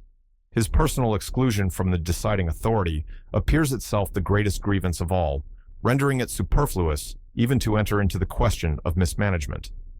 It is the same with nations. What citizen of a free country would listen to any offers of good and skillful administration in return for the abdication of freedom? Even if he could believe that good and skillful administration can exist among a people ruled by a will not their own, would not the consciousness of working out their own destiny under their own moral responsibility be a compensation to his feelings for great rudeness and imperfection in the details of public affairs? Let him rest assured that whatever he feels on this point, women feel in a fully equal degree. Whatever has been said or written, from the time of Herodotus to the present, of the ennobling influence of free government, the nerve and spring which it gives to all the faculties, the larger and higher objects which it presents to the intellect and feelings, the more unselfish public spirit, and calmer and broader views of duty that it engenders, and the generally loftier platform on which it elevates the individual as a moral, spiritual, and social being, is every particle as true of women as of men. Are these things no important part of individual happiness? Let any man call to mind what he himself felt on emerging from boyhood, from the tutelage and control of even loved and affectionate elders, and entering upon the responsibilities of manhood. Was it not like the physical effect of taking off a heavy weight, or releasing him from obstructive, even if not otherwise painful, bonds? Did he not feel twice as much alive, twice as much a human being as before? And does he imagine that women have none of these feelings? But it is a striking fact that the satisfactions and mortifications of personal pride, though all in all to most men when the case is their own, have less allowance made for them in the case of other people, and are less listened to as a ground or a justification of conduct than any other natural human feelings. Perhaps because men compliment them in their own case with the names of so many other qualities, that they are seldom conscious how mighty an influence these feelings exercise in their own lives. No less large and powerful is their part, we may assure ourselves, in the lives and feelings of women. Women are schooled into suppressing them in their most natural and most healthy direction, but the internal principle remains in a different outward form. An active and energetic mind, if denied liberty, will seek for power, Refused the command of itself, it will assert its personality by attempting to control others. To allow to any human beings no existence of their own, but what depends on others, is giving far too high a premium on bending others to their purposes. Where liberty cannot be hoped for, and power can, power becomes the grand object of human desire. Those to whom others will not leave the undisturbed management of their own affairs will compensate themselves, if they can, by meddling for their own purposes with the affairs of others. Hence also women's passion for personal beauty and dress and display, and all the evils that flow from it in the way of mischievous luxury and social immorality. The love of power and the love of liberty are in eternal antagonism. Where there is least liberty, the passion for power is the most ardent and unscrupulous. The desire of power over others can only cease to be a depraving agency among mankind when each of them individually is able to do without it, which can only be where respect for liberty in the personal concerns of each is an established principle. But it is not only through the sentiment of personal dignity that the free direction and disposal of their own faculties is a source of individual happiness, and to be fettered and restricted in it, a source of unhappiness to human beings, and not least to women. There is nothing after disease, indigence, and guilt so fatal to the pleasurable enjoyment of life as the want of a worthy outlet for the active faculties. Women who have the cares of a family, and while they have the cares of a family, have this outlet, and it generally suffices for them. But what of the greatly increasing number of women who have had no opportunity of exercising the vocation which they are mocked by telling them is their proper one?